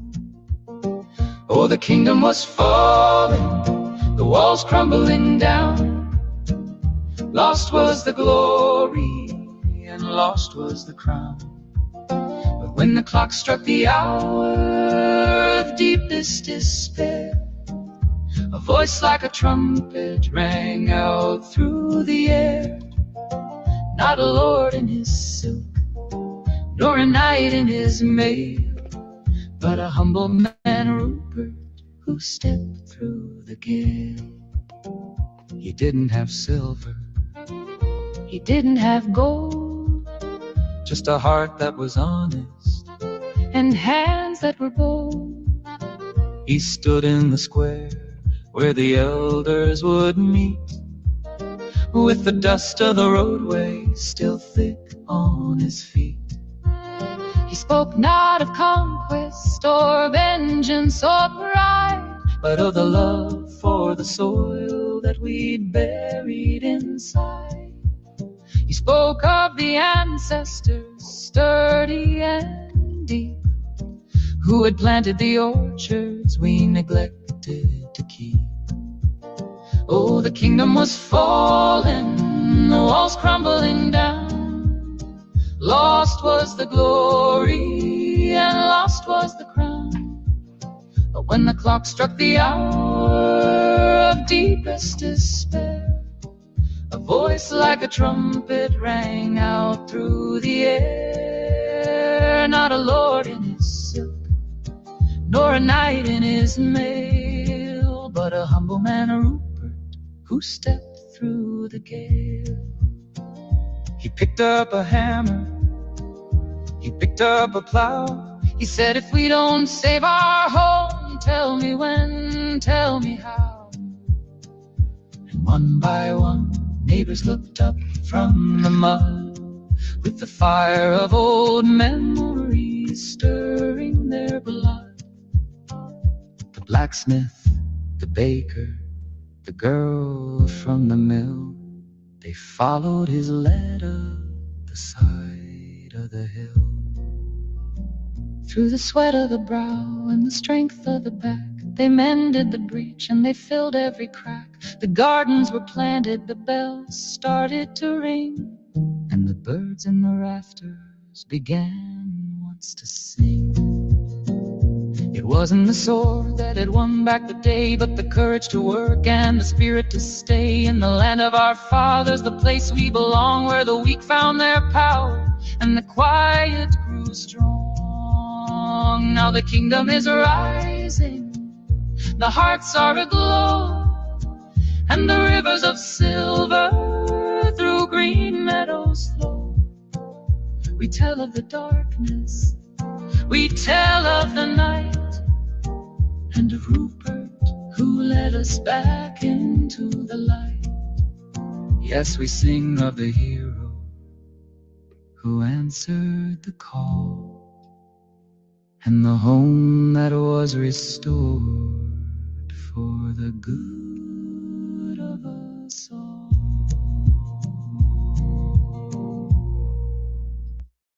Damn, but I love that. I really do love that. Hey, let's have a look at some of from Focus on Britain, is there? Should we have a look at this? Guys, if I don't respond to your comments, it's because I only see, I think it's 1 in 3 of them. So I depend on Ribeye, who's doing a great job. Well, he tells me he's doing a great job. He could just be sitting in a chair doing nothing. I wouldn't know. I've just got to take his word for it. Oh, there are Rebecca. Hey, Rebecca, are you the person who has problem with the caps lock all over the channels?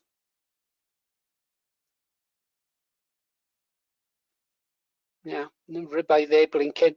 Let's have a look at this. This is from, I think, I had to go daft over this name. I normally focus on Britain. Here we go, guys.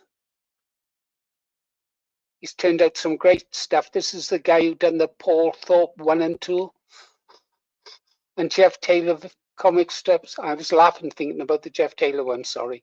Presentation. I now want to address the national political landscape. I've thought long and hard about what I'm going to say to you, and I've come to a stark conclusion. There is simply no other way. This is the only choice. Concrete cold, low nose, the truth is getting old. Boots on the pavement, no payment. Vet on the corner with a cardboard sign. Watch the line, watch the borderline. Rupert speaks loud, makes us proud. Bitter when a biting at the brains of the brave. Nothing left to say. It's been a long time that the people felt strong. That's why I'm writing this song. Rupert low, Rupert low. He's missed out all the facts. Send him back, send him back. No, that just don't ring a bell for me, sorry. Send you back. If he was singing Send Me Back. Keep on filling every room, doing rising bills, okay, climbing hills, right. empty pockets in the heavy heart. Start the engine, start the change, boats keep. Yeah, I think I found a better one, guys. I know that's not your cup of tea. I know it's not mine. Sorry. Restore Britain. No, if you can't say something nice, don't say anything. Sorry, Bad Wolf, that one didn't work for me, mate. I'm sure some people will love it, but my granddaughter would one of my daughters would love it. There was something else here, really good. What have I done with it? Ah, yeah. Here we go. This guy. Brilliant. And the phone is non-stop. The phone is non-stop. There's so much coming.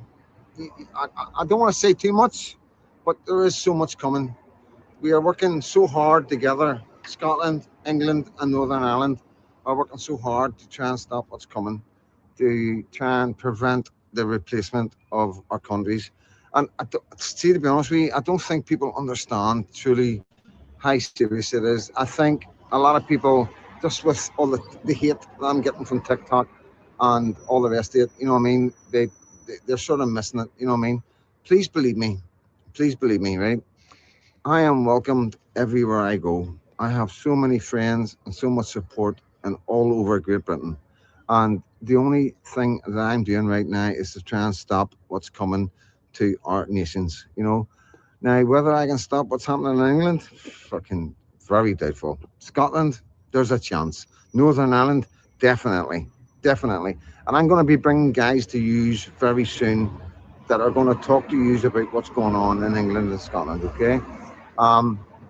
You need to hear it from the horse's mouth, guys. You know, politicians need to hear it. This is no joke. This is the most serious thing I've ever done in my life. I get so much hate and death threats. My address I've been doxxed. My address has been put online. I've got TikToks that have been built just to bring me down. So, you know, this is serious. It is very serious. There's a lot of people working against Freedom Dad right now to stop you listening to what I'm saying. But the only way you can see the reality of it is by me bringing the people from the mainland to use. Now, unfortunately, I can't get into Southern Ireland, but them boys are doing what they can, right? They're doing what they can. I will go to Southern Ireland and deal with all that and bring what they're dealing with to use in Northern Ireland. My only concern right now is Northern Ireland, my country. I love my country. I love my country people, okay? It doesn't matter who you are, what you are, you know, we're all Christians. it's difficult. It is really, really difficult. I need to come away from all the madness and, the beating that I've taken, people trying to stop me. And eventually people will understand that Freedom Dad isn't a bad man. He's never done a bad thing to anybody that's good. I'm not a domestic abuser. And a lot of people are getting paid to say a lot of things against me. A lot of people are getting paid to develop these mad stories about me. This person, Lisa White, she is the enemy of our country. She is the enemy of Northern Ireland. Please believe me. She's traveled to Scotland to do what she's done. She's went to the newspapers to do what she's done. While they're putting up TikTok. I'm not welcome here. I'm not welcome there. But yet everybody, I'm welcome everywhere. So eventually people will catch on that there is a campaign against me by the government using people in our community to try and stop me telling you what are coming. This is more serious than anything I know. I have given up everything in my life to do this, okay? I've lost my daughter, my baby's mama, and everybody around me that has an axe to grind has been paid to turn against me, okay? Now, eventually, like I say, you will see it. It will take a bit of time. All I'm saying to you guys is please trust me. Please believe in me. I am Mark Sinclair.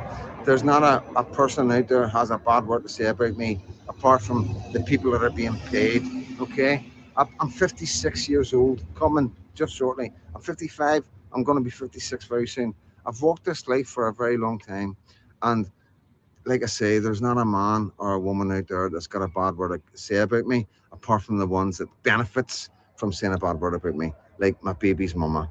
She's wanting her baby for herself, which is fair enough. I get it. I'm not that kind of guy. I'm not here to take my baby off my baby's mama. I'd like to think that my baby's in the best place right now, but unfortunately what I'm hearing, who she's with, she's pregnant again to some really bad guy, and that concerns me. And I've been causing problems for her because I'm not. Okay, Freedom Dad, I know about some of your problems. We'll let it go there, mate. You're a fucking hero as far as I'm concerned. The people of Ulster love you. I think I've got 1 year, guys. Come on, Paul. GA, come on. No, not there. Not there.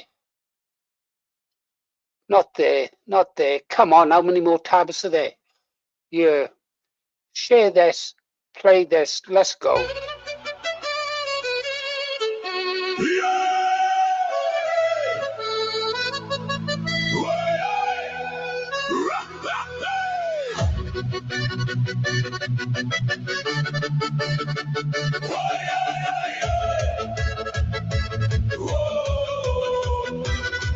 From the hills of Spain where the guitars cry to the Nordic winds under endless sky, we were carved from stone, from blood, from flame, not built in offices with a borrowed name. From Irish songs in the pouring rain to the Balkan drums that echo pain. Every street, every tongue, every sacred ground has a story deep they can't drown out.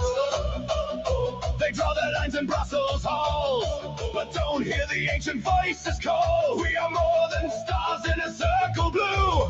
We are roots that break right through. We are the roots of 1,000 nations. Voices older than their regulations. From Roman roads to Viking seas, we are history, we are free. You can rewrite what's in our veins. You can erase our native names. We stand as one, but not the same. Europe lives in every flame.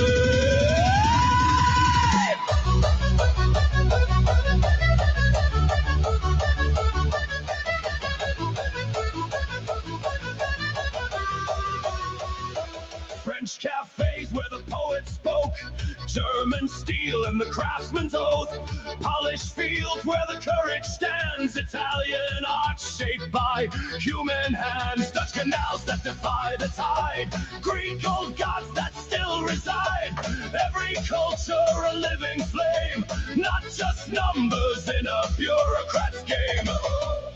This Speak of unity, uniform design, but forget the soul they can't define. We are not copies, we won't comply. We are the truth they can't deny. We are the roots of 1,000 nations. Voices older than their regulations. From Roman roads to Viking seas, we are history, we are free. You can rewrite what's in our veins. You can erase our native names. We stand as one, but not the same. Europe lives in every flame. Not against, but not erased. Not a number, not replaced. We remember who we are. From village square to battle scar. Let the flags rise, let them fly. Not divided, but not denied. Unity and truth, not control.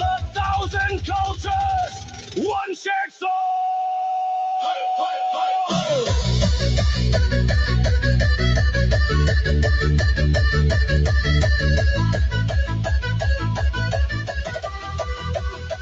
We are the roots of 1,000 nations, beyond their laws and limitations.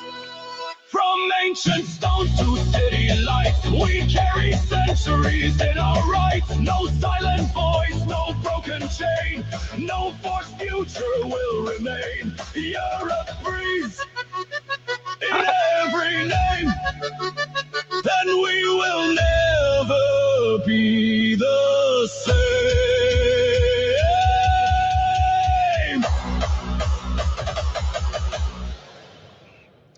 Wow, that was brilliant. Ramadan, I don't know how to pronounce the name. If that's your channel, Ribeye, make a note of it and get over there, get the details, and we'll push the channel tomorrow, yeah? Should we do that? Good stuff. We'll share it tomorrow. We'll find out what channel that song came from and we'll push it out tomorrow. Let's hope we have a bit better luck with it, sharing that one. We'll have to check out the other stuff as well. Guys, as I said, I can only see 1 in 3 of your comments. I'm depending on Ribeye. I know I poke fun at him. I can do that because he's miles away from me. Keeps telling me he's super fit, but he won't come on the camera and show his face. What are you frightened of, Ribeye?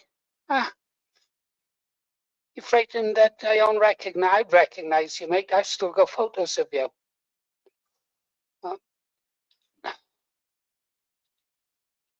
Okay, thanks, Bad Wolf. We'll pick that up and we'll promote it in the morning. Good luck. You're doing great work out there. Really appreciate. Bad Wolf, got to tell you this, mate. I love that playlist you've done for this channel. I know it's not everybody's kind of stuff, but that's something I'll be playing all day. When I'm here on my own working, I'll be playing that because that's the kind of stuff I like. I know other people got different tastes, but that's the kind of music I need to chill out. I'm quite pleased. We haven't had a lot of people in tonight, but our channel is still young. It will grow. We're building a great list, a playlist, thanks to people like Bad Wolf. And now with Una Fides, Una Fortitude, one faith, one fortitude. I don't know. Somebody translate that? Yes, people can use these songs. Thank you, Waramadan. Thank you very much. It means a lot. You're going to save me from walking into a minefield because I've been just picking songs at random off the internet, songs that I like, and of course I stepped on a mine. Una Fides, Una Fortitude. Yes, people can use these songs. That's brilliant. Cain versus Abel. Yeah. Oh, and Thursday we're trying to Ribeye. Blueprint came in, didn't he? And he asked if we could have, if he could come on Thursday evening. So we'll keep a slot free, and then we can talk about religion, and we can ask him, you know, where you were going. I know where I'm going. We've cut a deal, haven't we? He said yes. Right. Okay.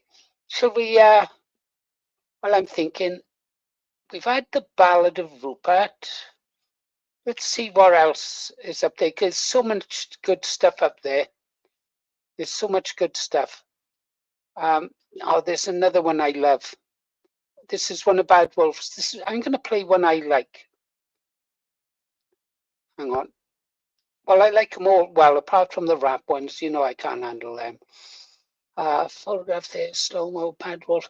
Father's, don't know that one. Where is it? Teutonic Saxon Thor. Oh, I'm going to play the. I know you don't like it, guys, but I can't help it. I really like this one. And I tell you what, I'll make it up to you. I'll play the Grifters afterwards. That's a great one, that is.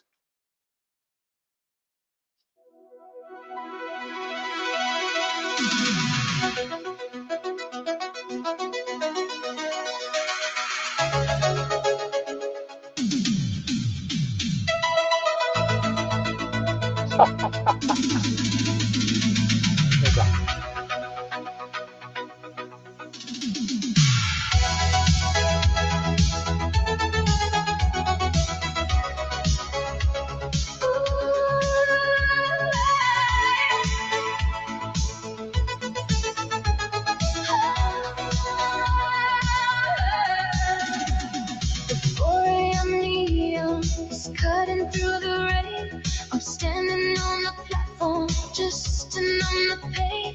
The ticket in my pocket is a one-way flight, leaving every shadow in the dead of night. Fathers on the doorstep, crying in the hall. Fathers in the kitchen, staring at the wall.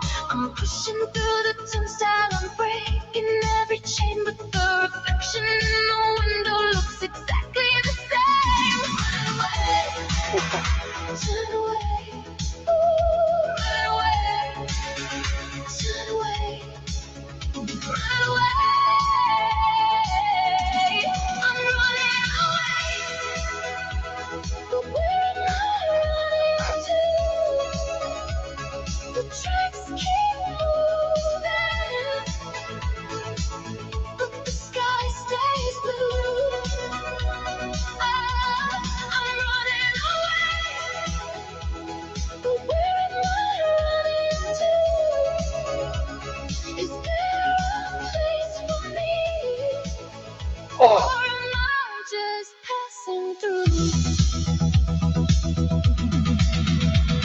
The city lights are fading into streaks of gold. I'm shaking off the stories that I've always been told. They say the world is wider than the street where I was born, but the fabric of my spirit feels a little bit torn. I see the lonely faces in the rhythmic blur, searching for a feeling that we know we prefer. The small town, I've left the cold stairs, but I'm carrying the burden of 1,000 prayers. Run away, turn away, ooh, run away, turn away, run away. I'm running away, but where am I running to? The tracks keep moving, but the sky stays blue. I'm running away, but where am I running to? Is there a place for me, or am I just passing through?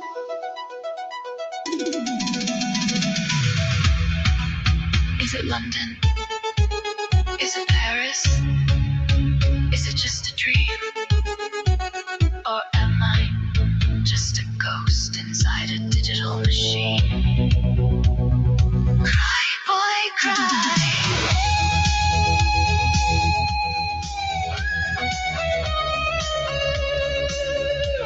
Where are you going?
Beautiful. Oh, Is there a place for me? Or am I just passing through?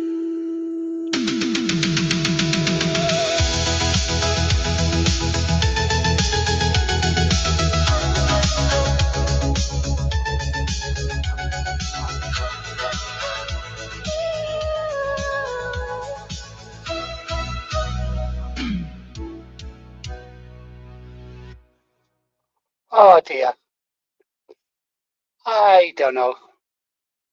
I really don't know.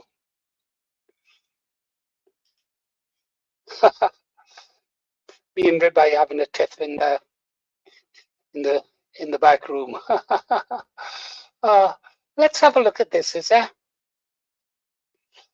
This is by the Daily Bollocks. Now, I don't know what it's going to be like. I've never seen it. June 2024, a pretty dramatic thing happened. Tommy Robinson, you know, one of Britain's most well-known and controversial activists, gets arrested over in Canada. And at first glance, you might think, okay, here we go again, another outspoken guy getting shut down. But what if that arrest was exactly what he wanted? What if it was all part of the plan? Let's get into it. Okay, so let's set the scene. We're in Calgary, Canada. It's June of 2024, and Tommy Robinson, a guy who's definitely made a name for himself with his anti-Islam activism, has just landed. He's there for a big speaking tour, or so it seems. The funny thing is, when he gets there, he almost seems shocked that they even let him into the country. He posts this video online and he's kind of saying, I didn't think I'd get into Canada. I haven't even booked a hotel. He's painting this picture of a really spontaneous, disorganised trip. But then, boom, things take a wild turn. Just days later, he's arrested. The same guy who was so surprised to even be allowed in the country is now in police custody. And that's where this story really gets interesting. So, let's start with the arrest. What was the official story? Well, if you were one of his supporters, the narrative was pretty cut and dry. This was the government trying to silence him, a classic case of persecution. But, as we're about to see, there's way more to it than that. All right, so here's what we know from the official reports. He gets arrested on June 24th, and the reason, an outstanding immigration warrant. The police basically said he lied on his electronic visa application, and because of that, they made him hand over his passport. And get this, in a video that Robinson filmed himself, you can actually hear a police officer explaining the whole thing. The officer says it asks if you've ever been arrested, charged or convicted. The answers to all of those were no. So there you have it. That was the official reason they gave for cuffing him. But here's the thing. To really get what's going on, we need to rewind a little bit.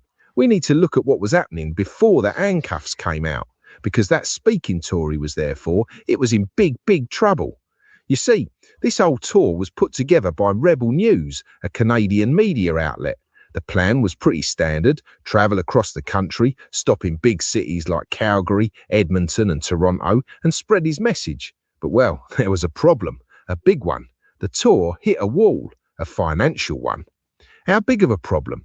Well, according to someone who was right there with him, the tour had sold, wait for it, about 60 tickets. That's it, 60, for a whole Canadian tour. That's not just a flop, that's a complete commercial disaster.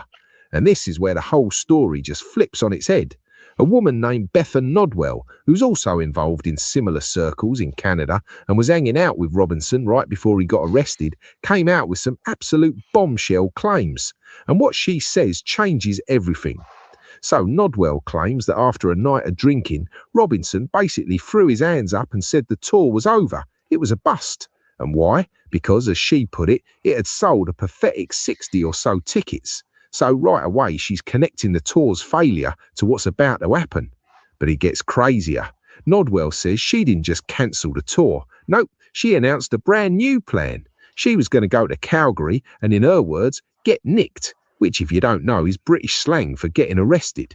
So according to her, this arrest wasn't a shock, it was the goal all along. And then Nodwell just lays it all out there. She sends a warning directly to Robinson's supporters saying, close up your wallet, you are being ed. I mean, she couldn't be clearer. She's telling them this is a scam.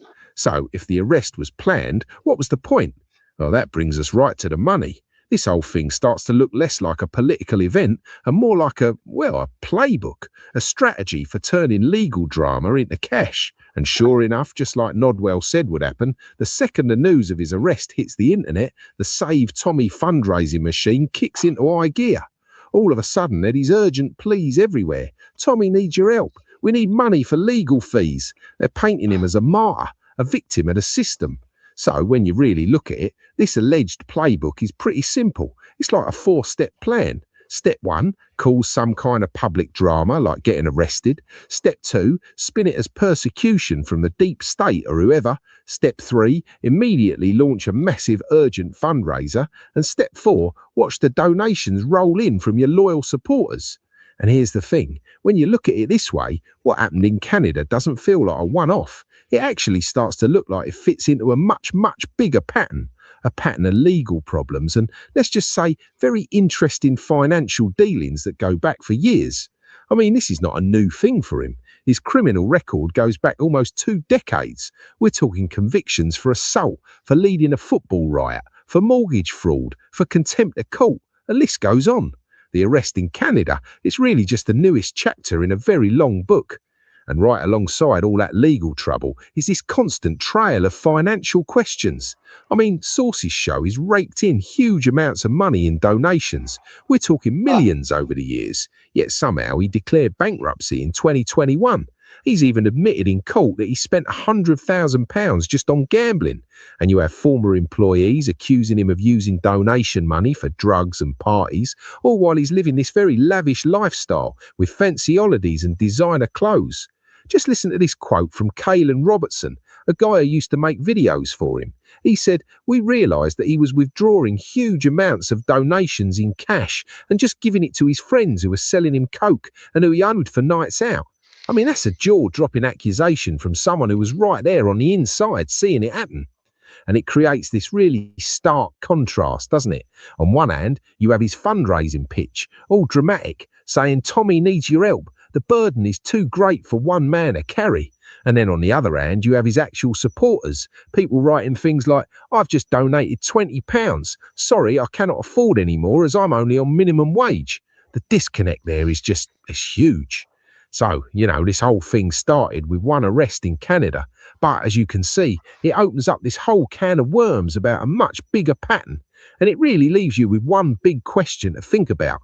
When activism starts to look more like a business, who's the one that really ends up paying the price? If you want the unvarnished truth without the manufactured outrage, you know where to find us. Hit like, subscribe and comment. See you next time. I like that channel. I do like that channel. I really do like that channel. Now I've had a couple of beers, those girls starting to look half tidy. A couple more, they look attractive. Yeah, if I drink, that's why I don't like going out with my wife.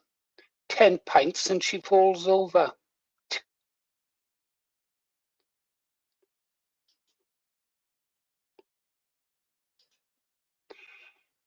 Proud to be based. Ragnar says, yeah.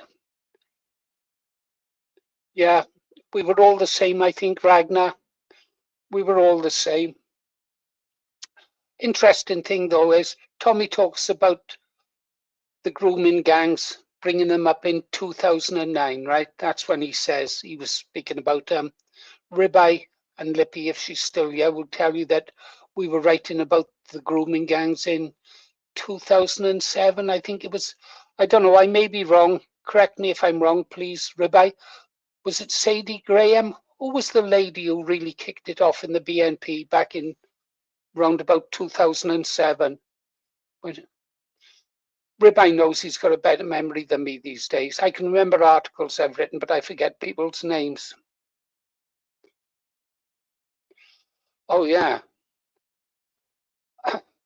Apparently, Nick Griffin was talking about the grooming gangs. Nick Griffin, the leader of the BNP, was talking about them in 2004. I joined the BNP in 2006, so that's when I picked up on the story. But I only learned it from the BNP, not Tommy Robinson. And it was Marlene Guest, I remember her now. Yeah. Wow. And yet she's not mentioned at all, is she? She's forgotten, and yet she was one of the first.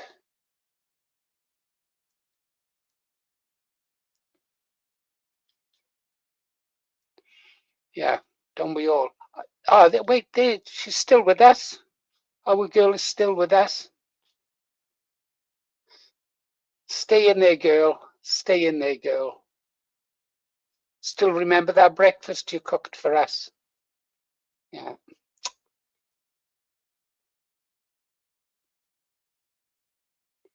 Okay, they're thinking now, should we have another Amelia? You can either have an Amelia or we can go back into the Green Arrow bar for one. One for Amelia, two for back into the Green Arrow bar. Tavern, it's a tavern, I've been told. One for Amelia, two for the Green Arrow bar. Of course, I've got a lag, haven't I?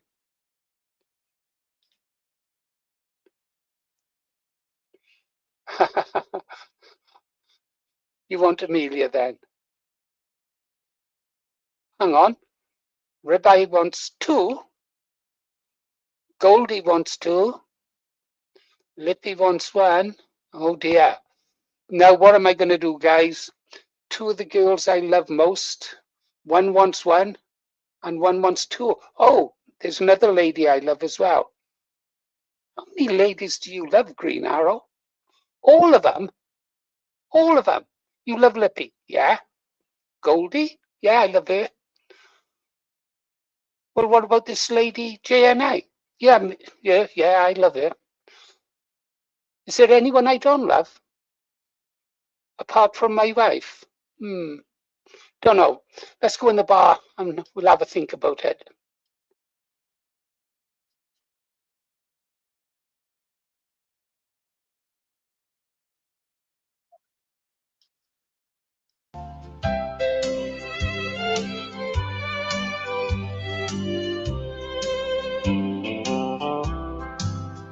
There's a crimson stain deep in the valley where the ghosts of the cavalry ride, and the stories are etched in the canyon of the ones who had nowhere to hide. My father, he bled for this acreage, and his father, he broke the first stone. Now I'm crossing the ridge in the twilight to claim what is rightfully owned. Oh, the blood is the light of the river, and the soil is the soul of the land. The legends are written in iron by a cold and a heavy hand in hand. I'm weary of trail dust and shadows, and the secrets the mountainsides keep. But the green arrows rooted in glory, where the bones of the pioneers sleep. They tell of a man out of legend who tamed the wild heart of the plain with nothing but grit in his spirit and a prayer for the coming of rain. That spirit still beats in the timber. It cries in the whippoorwill's call. It's the pull of the earth and the lineage that rises up over us all. Oh, the blood is the life of the river, and the soil is the soul of the land. The legends are written in iron by a cold and a heavy-handed hand. I'm weary of trail dust and shadows, and the secrets the mountainsides keep. But the green arrows rooted in glory, where the bones of the pioneers sleep. It's a thick, heavy tie to the hollows. It's a debt that you pay with your years to keep the old flame from the ashes and wash away history's tears.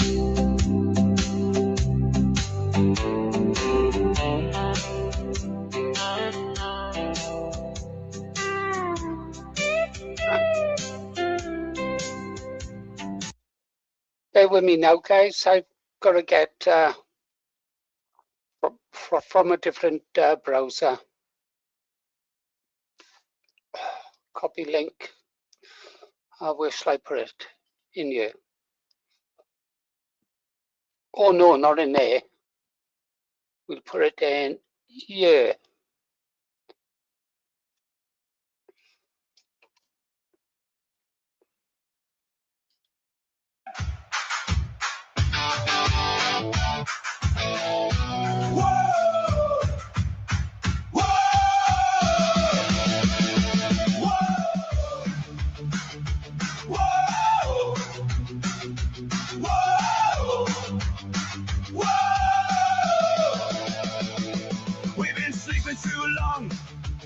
Now the warning is clear.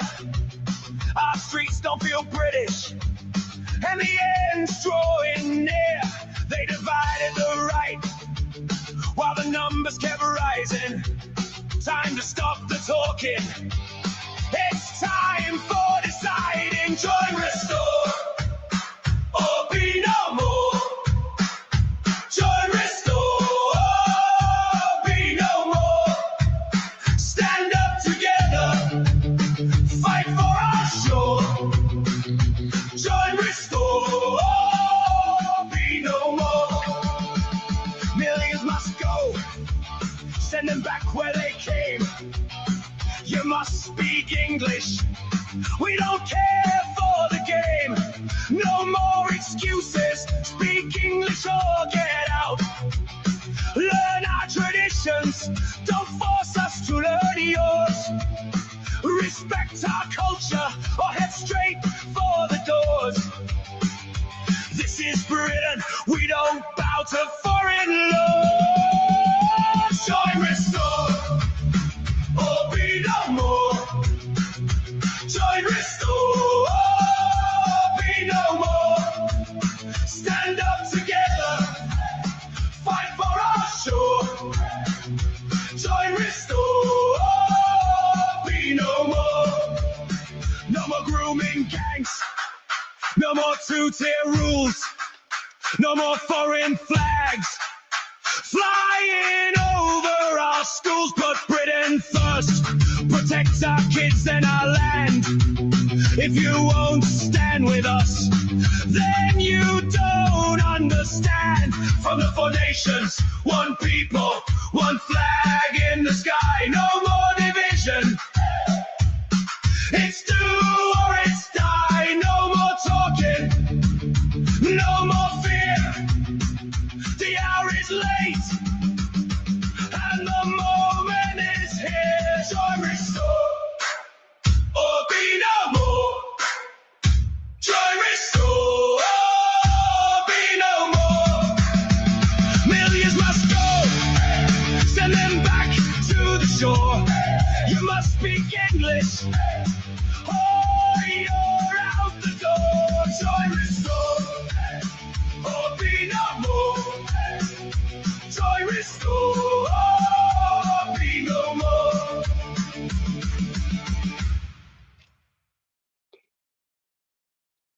Okay, guys, got a special friend in the room, vape guy. I'll use that name for him.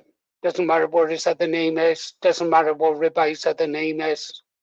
He's another one of the old guard. Vape guy, I've still got that T-shirt you gave me as a gift from your country. Bloody good quality. I still wear it. Still think of you. And I was looking at some photographs of you the other day when you with my granddaughter. Remember that? Beautiful photographs. If you haven't got copies of them, I can send them to you.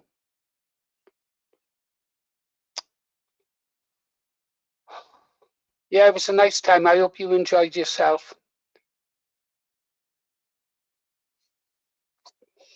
Perhaps we'll do it again one day. Well, Ribeye, looks as though the band is really getting back together again. They're all finding us.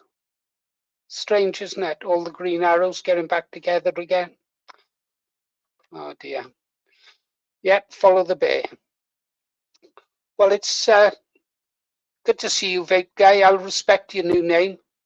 Respect Ribeye's. But you know me, I've always been the Green Arrow. Too old to change now. Right, let's have that. That Join Restore was brilliant. From, was it Ragnar the Vikings? We've got a lot of channels to push tomorrow. We'll do one track from each.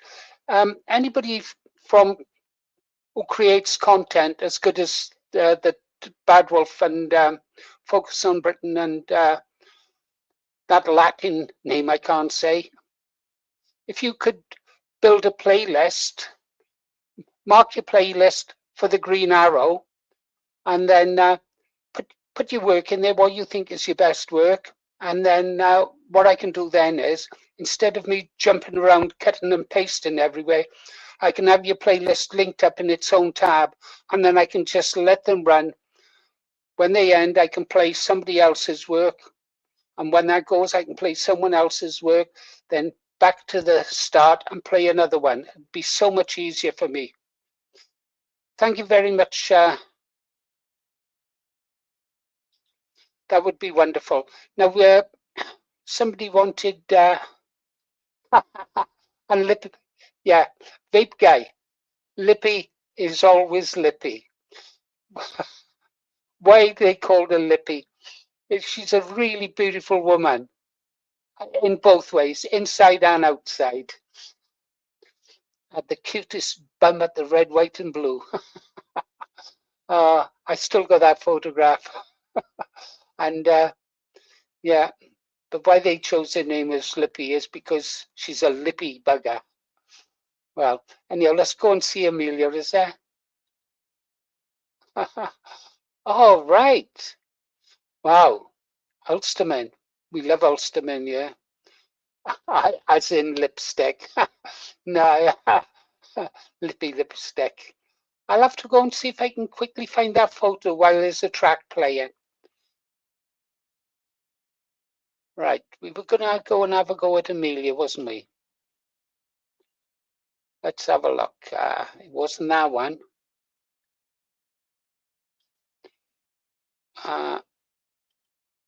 Here we go. Oh, this one looks interesting. There once was a geezer from Tooting Broadway way, bit of a prick full of big talk every day. He jumped on the bus with a smile and a wave, said, "London's me oyster, I'll make us all save." Oh, Sadiq, you wanker, you crime ignoring wanker. Oh, Sadiq, you wanker, you've proper shafted London again. He stuck up his cameras like spies in the night, charging your nan just for driving to the shops for a bite. Her old banger squeezing the fines in the post while he's cruising in comfort with his chauffeur and toast. Oh, Sadiq, you wanker, you crime ignoring wanker. Oh, Sadiq, you wanker, you've proper shafted London again. The knives are out dancing, the sirens never stop. He tweets thoughts and prayers, then heads off for a chop. Blames the wind, blames the rain, blames the ghost of old Boris, while the kids on the corners are robbing Doris. Oh, Sadiq, you wanker, you crime ignoring wanker. Oh, Sadiq, you wanker, you've proper shafted London again. The tube's always striking, the bikes cost a bomb. He banned the fried chicken, but the pigeon still bomb. Lost half his own weight, now he's thinner than string, but his ego's still fatter than a double-decker thing. He's flipped on the fares, flipped on the green, flipped on the lot, like a dodgy kebab that's been spinning too hot. Dinkies keep splashing while the rent keeps on rising, and Sadiq's still waving like he's the one surprising.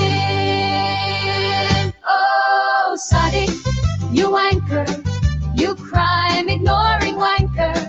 Oh, Sadiq, you wanker, you've proper shafted London again. And we'll keep on belting till you're gone, you wanker. Oh, Sadiq, you wanker, you crime ignoring wanker. Oh, Sadiq, you wanker, you've proper shafted London again. And we'll keep on belting till you're gone, you wanker. Thanks for watching. If you enjoy these videos and songs, please give us a like, subscribe, share, and if possible, a hype. That way more people get to see this awesome content. Okay, Vape Guy, there's a link in there if you want to come up to the mic. Just click on the link and I'll invite you into the room. Come and meet the girls. No. Oh.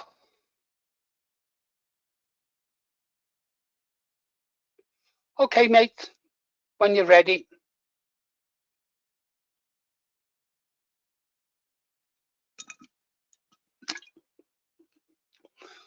we'll have lots of housing for our veterans when they've all gone. Anybody else play my game when I walk down the street? I go, you're going back, you're going back, you're going back, and you're going back. I don't care how old you are, you're going back. And you're going back, and your mummy's going back. And the ones who brought you here are going back. Roger that, Ribeye.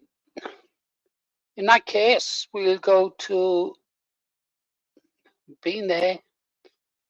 When in doubt, get back in the pub.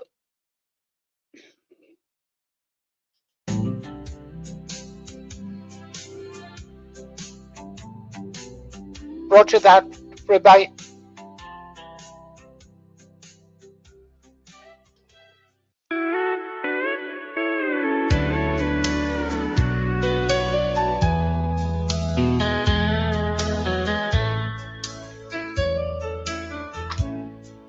Tumbleweeds roll past my window, and the desert wind howls at the door. I've been riding this circuit since Memphis, and my spirit is bruised to the core. There's a dust on my boots and my saddle, and the canteen is running on dry. But I'm chasing a silhouette yonder, where the emerald cuts through the sky. Oh, I'm trading the spurs for the kitchen, and the stars for a roof overhead. I'm sick of the beans and the campfire, and the hard, lonely ground for a bed. I can see it just over the canyon, like a jewel in the dust and the snow. I'm coming back to the Green Arrow, the only sweet home that I know. The stagecoach don't stop here no longer, and the gold mines have all turned to rust. But there's a light in that valley of shadows that I'd follow through thunder and dust.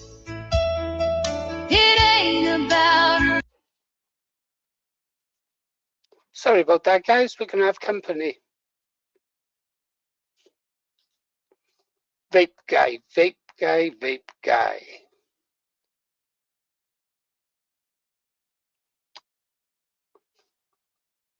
Oh, these things happen. Oh, I suppose really I should get a Restore Britain hat, shouldn't I? I can't keep on wearing this. My badge.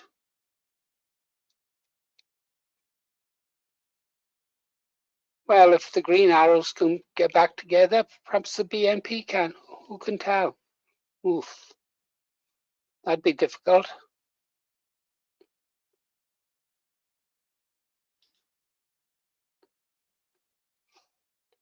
I think what we'll do is actually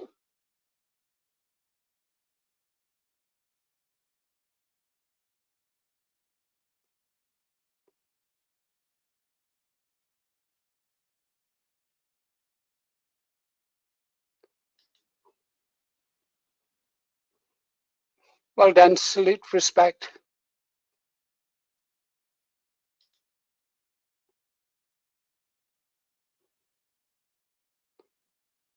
We'll play it anytime you like, Bluebell. But next time I'll be better organized, and we've learned from our mistakes about the sound.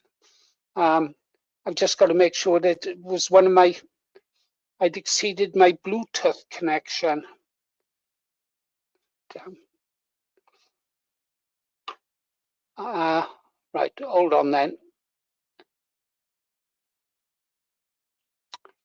Okay, I know what we'll do. Wasn't in there. Where did I leave it? Oh yeah. Let's go here.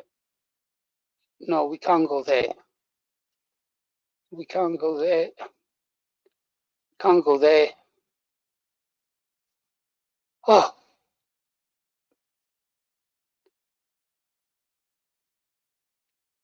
That's 17, 18. Voice the people, portrayal and words. Let's try this.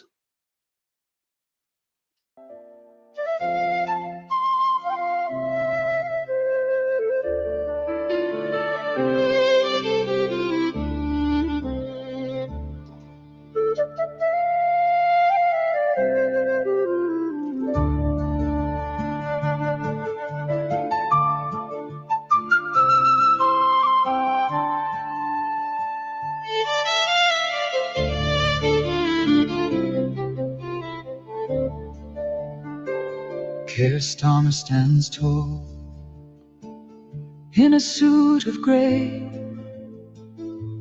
talks of tolerance while faith is pushed away.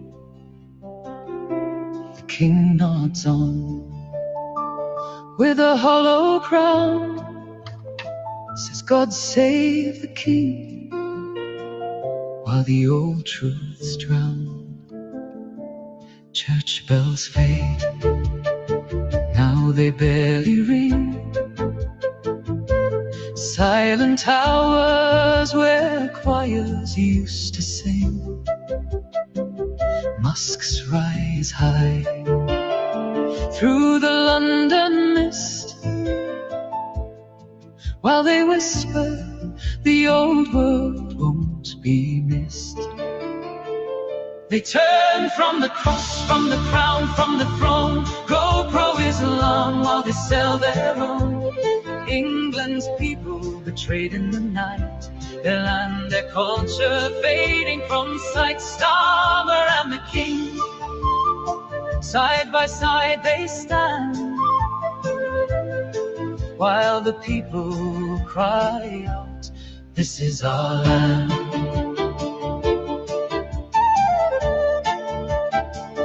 Red passports turned to an open door. Boats keep coming, still more and more.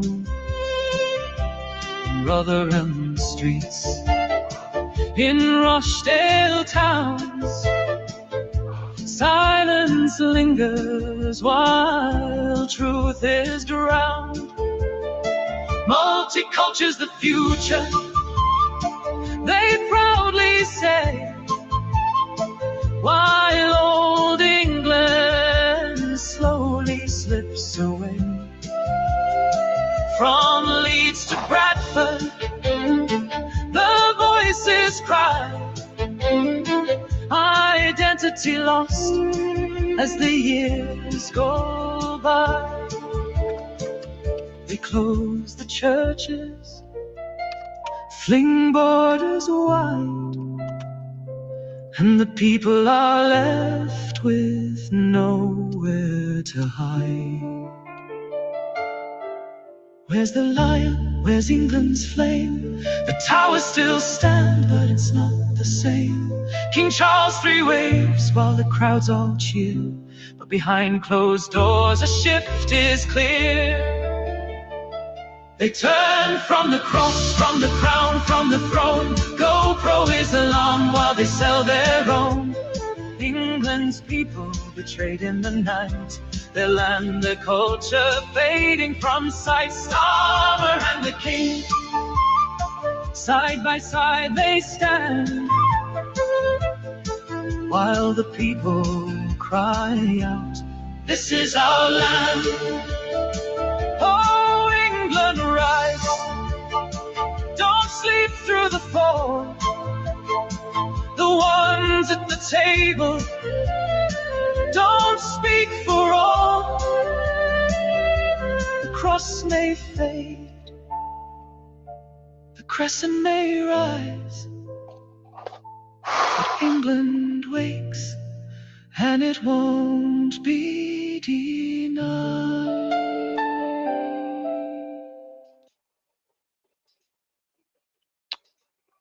Okay, guys, so I'm going to play a song now for Bluebell, for her father, memory of her father. Oh, there's Dinah Bain. Sorry. Hold on, Dinah Bain. We'll have Dinah Bain in. You're in, Dinah Bain. Hey, mighty Mekon. Ukiada Novu.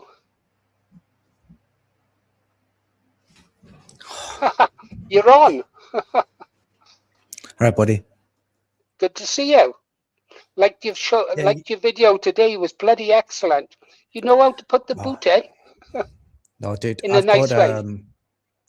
I've got a really interesting video coming up about something that a lot of people have forgotten about, and that was the waste dump outside of Birmingham. Go on. So there was a huge, massive 120,000 ton dump of waste outside of Birmingham. Oh. Everyone forgot about it. I didn't, because I fucking knew that it wasn't just a simple. Suddenly there was some fly tippers, random fly tippers. No, it's way deeper than that, guys. Way deeper. I'll release that tomorrow. I still need to do I'll be reading from a script because it's huge. It's a massive. It involves Shabana Mahmood. It involves like another guy called Mahmood from Birmingham that knew each other from Malapur or whatever in their Pakistani province. And he celebrated when she got elected to a prominent position that would be able to control this. Like, it's massive, guys. I'll release that tomorrow. It's not comfortable. It's basically showing you everything that they're doing against us and how they're slowly squeezing the system. Like, they're squeezing it, guys. Like, they're really controlling this. They're controlling everything against us, and they're squashing all of the news. Anyway, I'll release it all tomorrow. We can get into that. It's not fucking good. It's not good. So. Well, I'm looking forward to it, Dinah Bain. It sounds as if you spent a lot of time researching it as well. Fair play. Yeah, a few days. Yeah, a few days. Yeah. I don't ever, mate, I'm tired because when I do these kinds of videos and I really like put my life into it and all my research into it, it's exhausting. It feels like I'm back at school again. You know, when you're cramming for an exam or something, it feels like that. It's really mentally taxing. I don't enjoy it. I don't want to be a journalist, to be honest. It sucks. It fucking sucks. Dino Bain, don't tell me. Don't you think I regret every single morning when I get in front of this camera? I think, why didn't I just leave it alone and enjoy my retirement? And I could have sat back and watched you waste every hour of your life stuck in a room and stuck in front of a camera or hunting for information. I know. It's awful. Like, everyone thinks, you know, I watched this guy on X, and I'm going to talk about some personal things because he was laying it all out there anyway, so I don't mind. Like, I've said this a few times, and he was criticizing me because apparently being a nationalist is the same thing as being a race purist. So because I've got a Chinese fiance, he was saying I'm not allowed to be a nationalist. I'm not allowed to be British. I'm not allowed to even be English because I'm a traitor to my race. And he was saying all kinds of weird things. And I don't know what to say to these people. Like, how do you rationalize that thought with them? Like, I don't want everyone else to do what I've done, right? I understand. I want English people to have English children, but unfortunately, I didn't have that choice. Like, I left England, I went to work in China, and I met the most amazing fucking woman. Like, she's amazing. I'm not gonna take it back. She's fucking wonderful. She's wonderful, guys. Like I can't take it back. So whatever you think about me, I've already said that I don't think my children should be represented in Parliament because I think there's a national security issue there when it comes to any foreigners being represented in Parliament. And my children, although they're half English, I'm still not sure if that's okay. So even I would sacrifice that, and I'd say that's not applicable. But I'm just like at this position right now where I'm thinking, do the people that criticize me really know what the fuck is going on? Like, do you know what's happening to the country? Do you really know what's important? Are you concentrating on the right things? Because my personal life really is nothing to do with you. And yeah, the reason I gave you that information is because it would have come out in the future. But I'm not ashamed. Yeah, I'm not ashamed of it. Like, she's fucking wonderful, guys. She's amazing. She'll never get on camera, by the way. I don't want her to be in the public sphere, but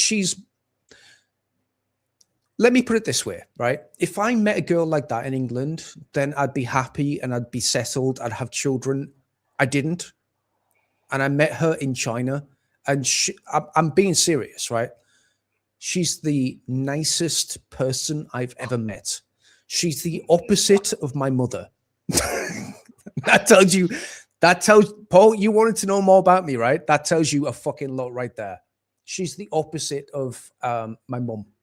So she's the nicest, most kind woman I've ever met. Dana Bain, I believe you. But listen, when it comes to there by the grace of God with you, go I. I spent most of my early life in the Far East, and I dated Chinese, Malayan, Eurasian girls a lot. And one or two of them, love is blind. You know that, Dana Bain, love is blind, right? Also, when it comes to nationalists, two of the best nationalists I ever met, one of them was married to a Chinese girl. I won't tell you his name.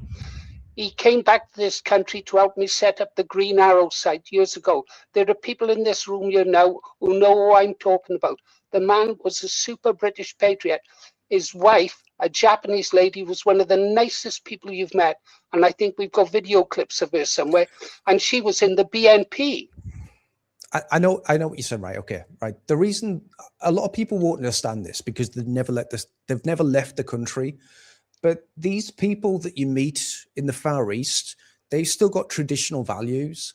They still understand the man and the woman role in a relationship, and it makes you feel comfortable. It makes you feel. Do you know what she says? Every single time I walk into the room, she says, "Are you hungry? Do you want something to drink? Do you want a cup of tea? Do you want me to make you something?" And by the way, she does all the other stuff as well because she understands the role, like the man and woman role. Like, I make the money, I go out and do my job, and then she takes care of the house and she does the other stuff. And it's like the perfect fucking balance. But also, like, there's other things that I'm not going to talk about where it's like so different from the English bastardization of a male-female role. Yes. They've got it right, guys. They've got it right. And of course they have. Look at their tradition. Don't forget the Chinese and the Japanese. They go back way before us, really, in historic terms, don't they? No, I don't see though why you have to justify yourself. Right. There is only one thing I will say. I feel a little bit sorry for, not sorry, the children. Yeah, it could be difficult for them in later life. Well, I'm thinking about this long term, and I'll be open about this. I'm not sure if I'll have children because of this. Exactly for the reasons that you're thinking right now and everyone else is thinking. Because in the UK, I don't want the... Okay, so I don't want them in a position of power, so they can't represent government. But there's still all kinds of different jobs they can do. That's pretty good. You know, you can do any other kind of job that I'm sure they'll be smart because I'm smart. I mean, she's not that smart, but you know, they all say they all say Chinese people are super smart at maths, right? It's not true. So anyway, she's like she's just kind. Like, really nice and sincere and a wonderful person. Someone I've never met in my entire life. Someone that just blew me over when I met her. Like, genuinely. Okay. Dino Bain. Like, listen, I can put this a different way. Wait. One more Wait, second. wait. One more second. I can put this a different way. So the kindness is one thing, right? And being attracted to someone is a different thing. But attractiveness, like, that ages, like, they get old, doesn't matter. Like, she can be beautiful, but she'll still get old, right? It doesn't matter. So attractiveness doesn't matter. It's about their soul and their kindness and their mental facilities. She's not the smartest girl in the world, but she's actually smart in different ways than I am. For instance, I'm a bit of a crazy guy when it comes to latching onto something and just never letting it go, or being angry about something that I think is an injustice. And she's not like that. But at the same time, if you think about this from a different perspective, the children, right? You said the children. What does that mean in the future? Again, I'm not 100% sure that we want children anyway, because I've never really wanted them. She's never really wanted children. Wait. But in this aspect, I always thought if I have a child, I would pass on something bad. You know, like the things that I had to grow up with, like the demons that I've inherited from my own parents, like that kind of stuff. So I always thought, well, would I want to pass that on to my children? And I know that I wouldn't, because I think genuinely I'm probably a decent guy. I mean, to a point, as anyone could be, right? Time out, Dino Bain. Right. First of all, thanks for sharing that.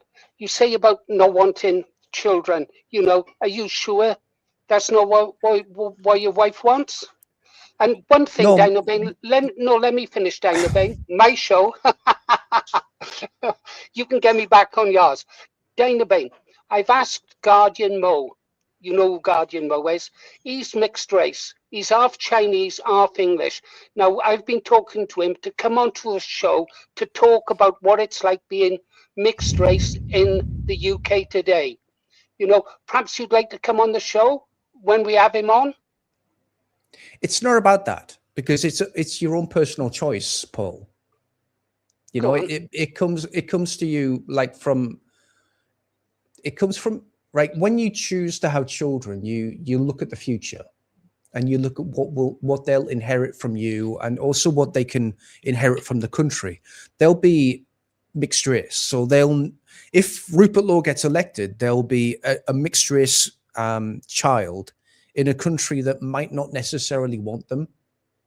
So I'm like, okay, I do want the best for my country, but I fell in love with a Chinese woman. So I'm willing to still go down the path of what I'm doing right now, personally and politically, and not deviate. And if that means personally that I've got to make a sacrifice, then I'm okay with that, because the country's great. The country's greater than me, and it's greater than what I want personally.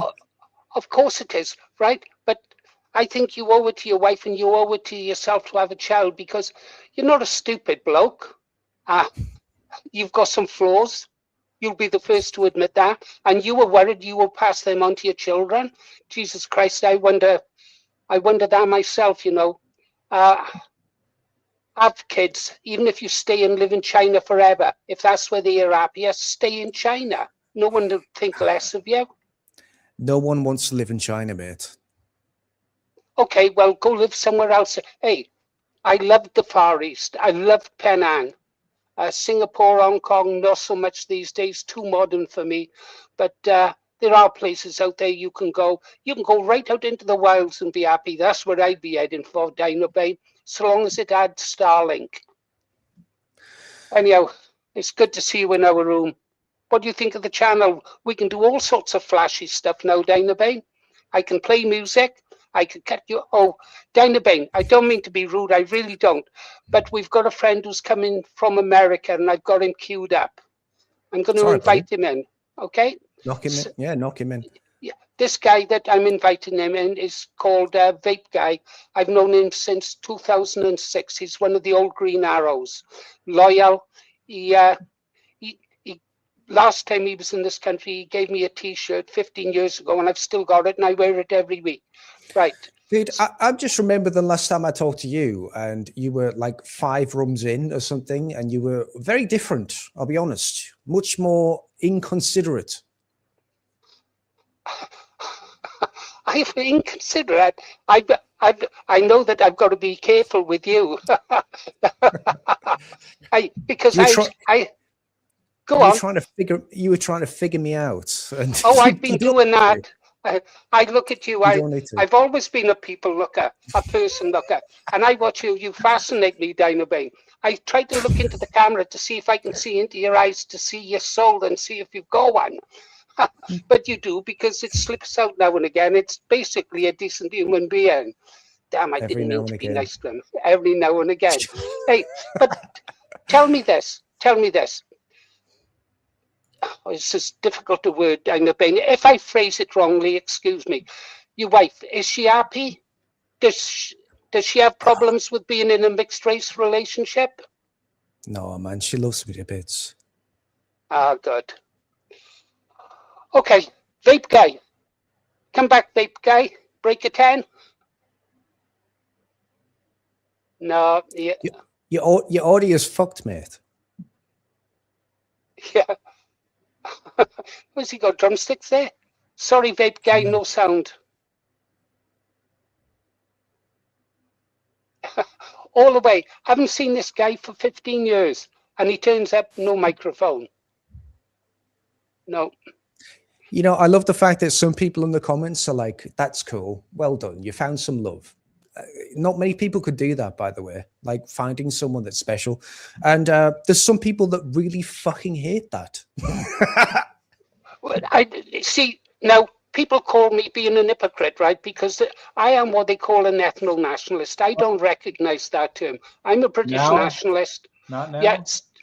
Okay, you're okay. Come back, Vape Guy. How are you doing? Did I come through? We got you, buddy. Me? We got you. Yeah. We got you, You've Vape got the Guy. top. Your logo in the background looks like the Top Gear logo, but like no, that's I'm a drummer, and that's Gretsch. Gretsch is an American drum kit. You might know that if you're into music, you would know that. But yeah. Now, Great Britain had an awesome drum company. They were called Premier, but they just couldn't hang on. But man, they built good drums, but they're long gone. Keith Moon played Premier. He was pretty cool. Yeah, I remember. Yeah, he was great. When I was a little kid, all the great British guys were like rock stars, you know, Keith Moon, Pete Townsend. It's not like it is today, you know, where everything's so messed up. And it was so good years ago coming into the British Resistance Room on Pal Talk, because I thought, oh my gosh, I wonder if these guys are going to like me, because I'm going to tell them how messed up America is with immigration. Well, they may not like. Well, sure, it turns out, wow. You guys are just like me. I appreciate that. Well, the England team used to be great, you know, 1966, and look at it now. It's like 90% whatever the fuck that is. Yeah. We haven't won since then. Tell me, Vape Guy, are you still trucking? Still driving? Oh, yeah. No, I still drive a truck. I drive local now. That's considered within 150 miles of where I live. I don't go all over the United States like I used to. But I may sell my house before too long, and looking forward to retirement in a few years. And who knows what I'll do. I want to come back over there. I might bring my family over there. They haven't been over there. Well, some of my family has. My son has, you know that. But Americans can still get retirements. That's cool. Well, yeah, you can, but I mean, it's how should I say it? You still you retire and you still work, if that makes sense. Hey, Vape Guy, got some questions for you. Yeah. Have your opinions on President Trump changed? Oh my God! Yeah, I used to be scared to death to tell people, "Oh my gosh, I'm that BNP party. Don't tell anybody." Well, here's the president. The president of the United States is saying he's gonna. What did he say? He's gonna remove an entire culture tonight. What is he Yeah. insinuating? Nuclear weapons? My gosh. Wait, No, whatever. no, I don't know. no. He was pretty clear. He said that he was going to destroy every single power plant, send them back to the Stone Age, and then do something like liberate the country. But we all know, right? Listen, we all know where they're going to go. They're going to come to the UK and Europe, and Absolutely. you have to wonder. You have to wonder whether this is always the plan. Like they create this rhetoric around, oh, this is, we have to do this bullshit. We have to destroy another Middle East country. They're all going to move to the fucking Europe. They're all going to move to the UK. Millions upon millions of people moving to the UK and Europe every single time they do this. And we're like, what the fuck? And by the way, I've got videos of this, of the fucking, I really I'm passionate about this because it's on video. They talk about this of the Israelis, right? Saying literally, bomb the Middle East, get rid of all the infrastructure, send all of the people to Europe. Right. Yes. And then we will have the greater Israeli project. I'm tired of people pretending this is not happening the way that they want. Right.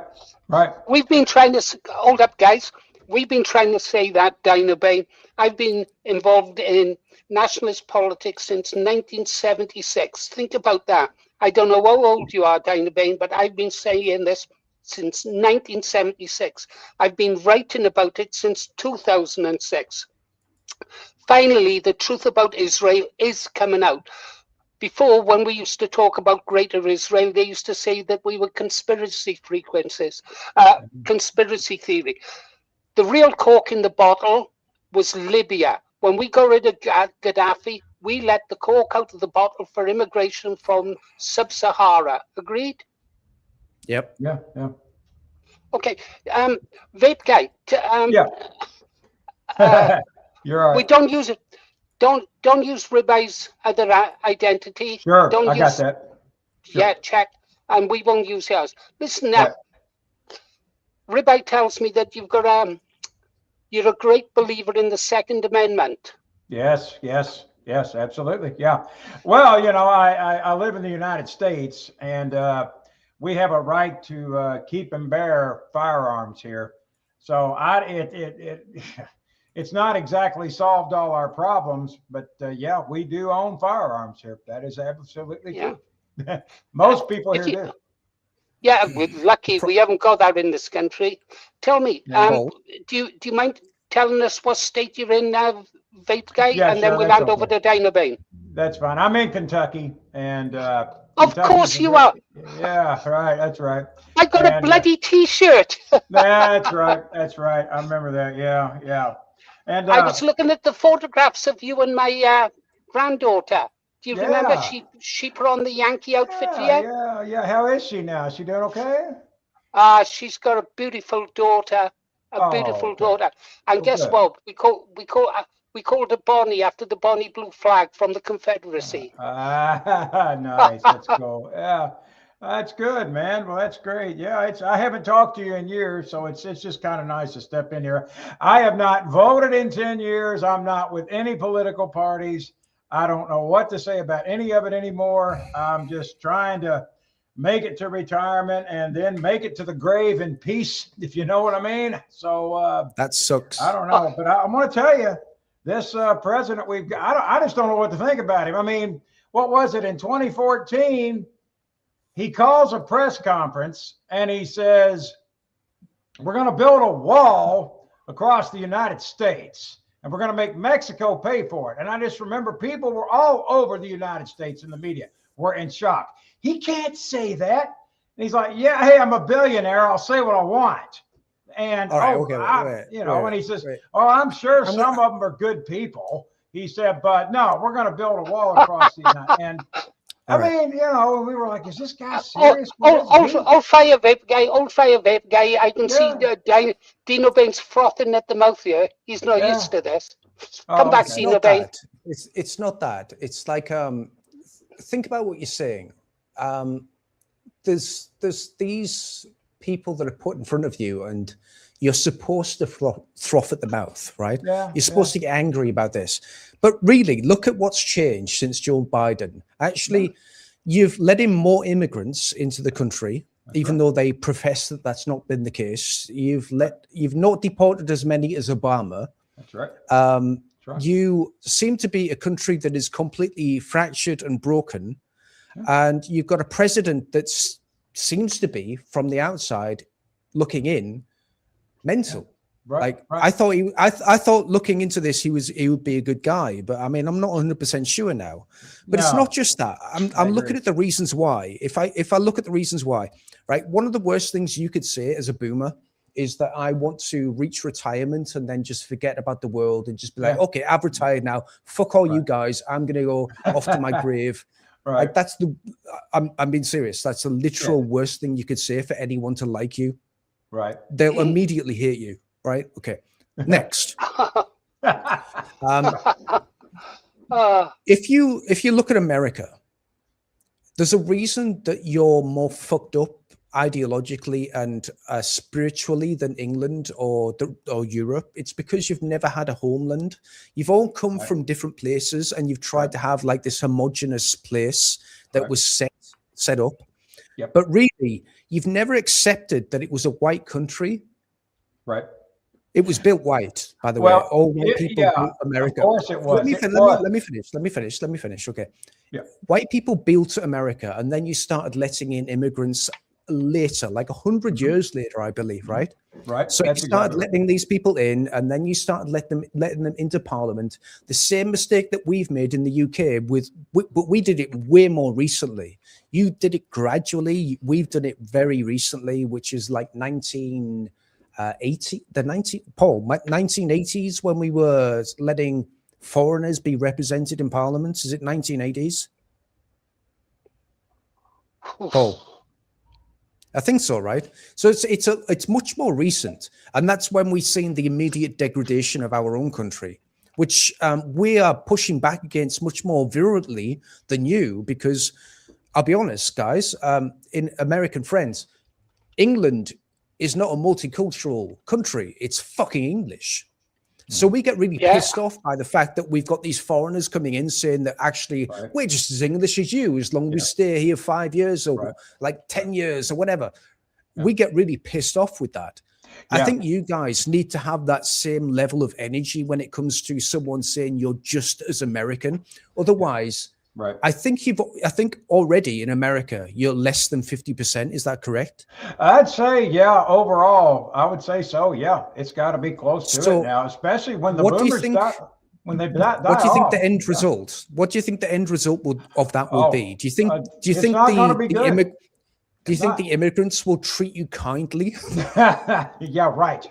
Once they're the majority, I'll tell you what, I don't want to find out.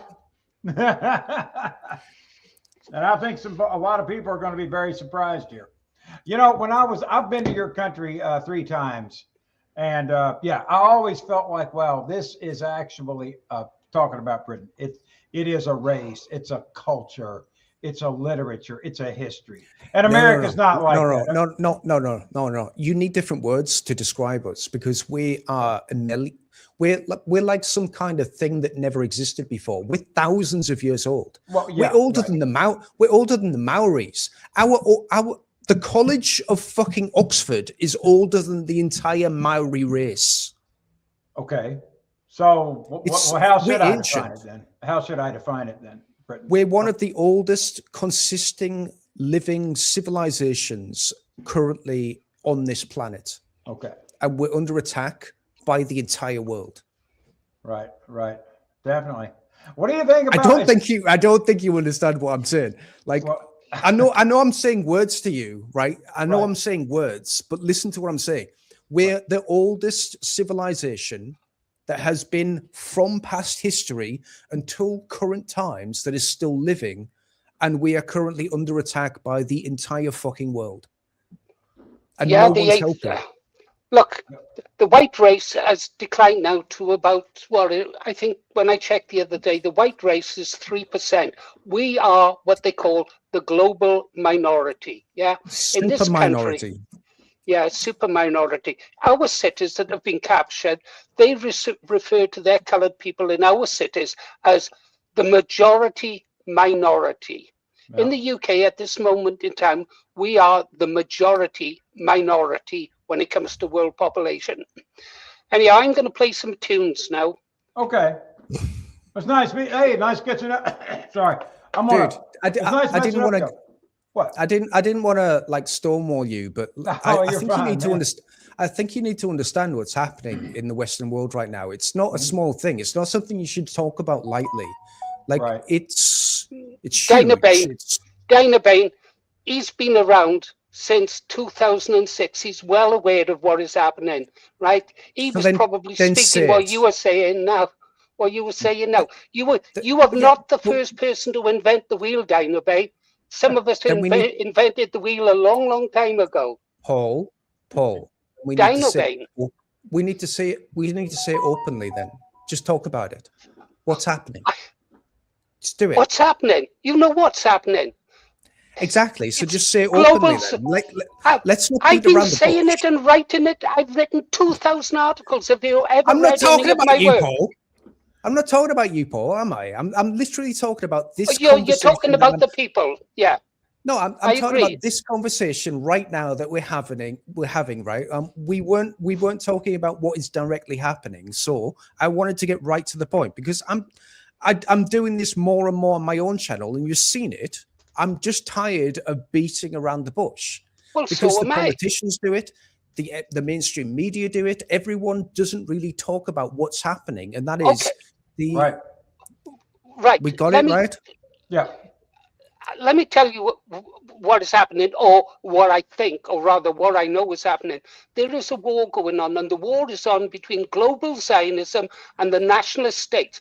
Nationalist states, right, whether they're Pakistani, I've got more time for a Pakistani nationalist, because you can be a nationalist of any color, any bloody country. You can be a nationalist. Sure. You can be a Japanese nationalist, a British nationalist. Nationalists, all they want to do is look after their own country, trade in peace with other countries. That's all genuine nationalists want to do.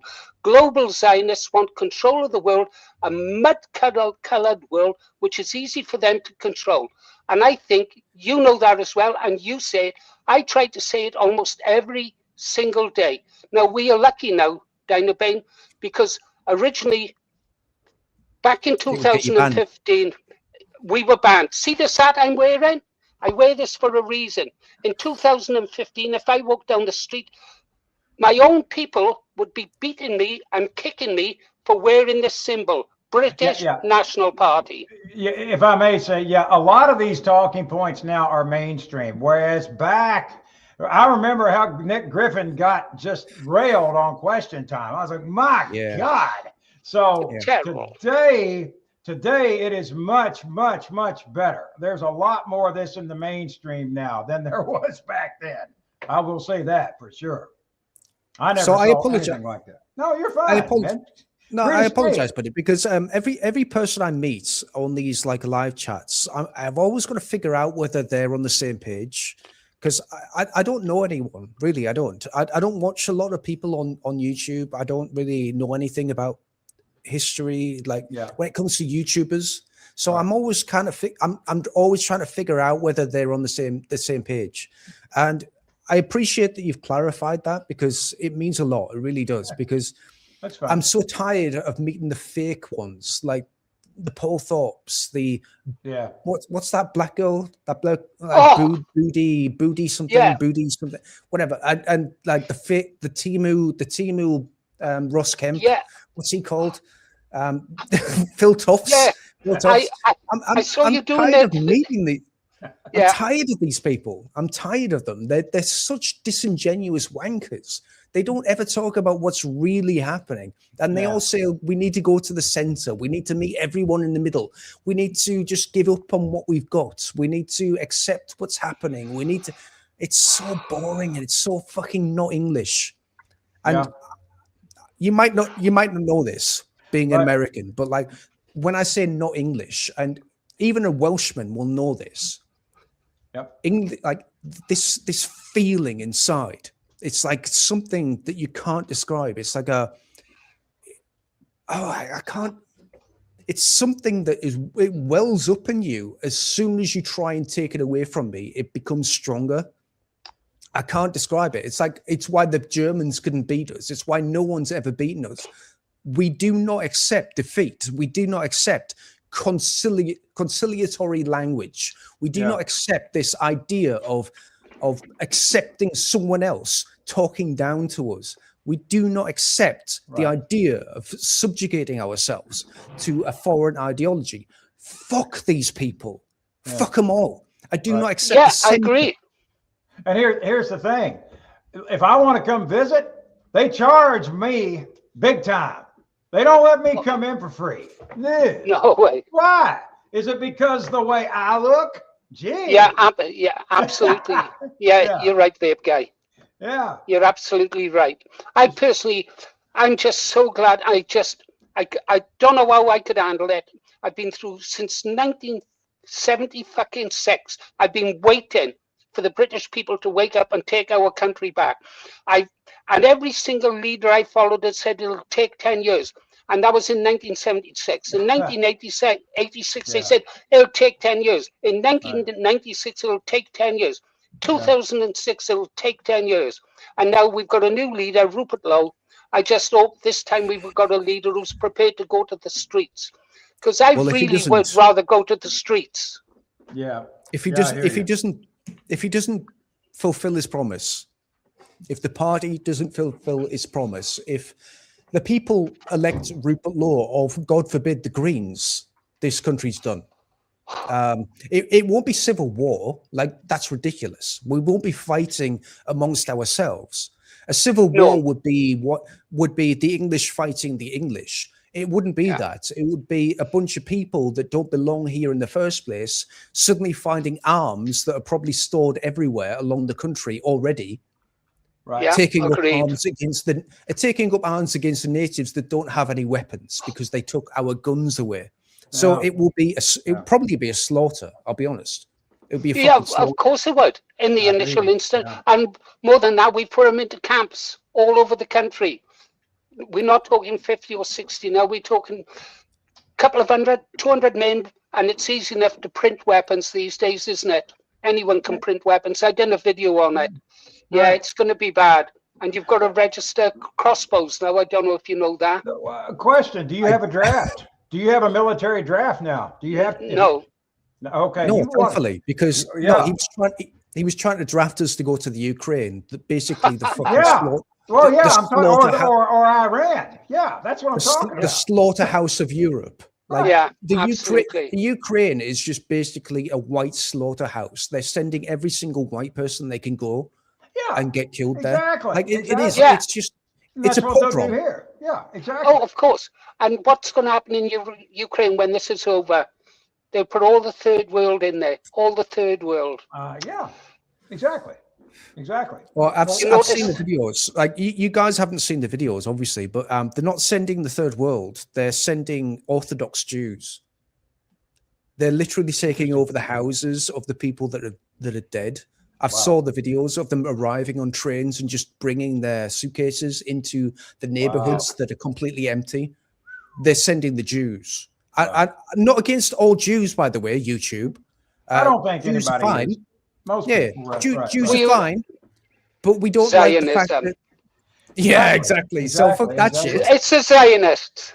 Yeah. But most Jews that are not Zionists are just, they don't have any money and they don't have any power, so it's like they don't count. So they're getting sent there on trains. Yeah.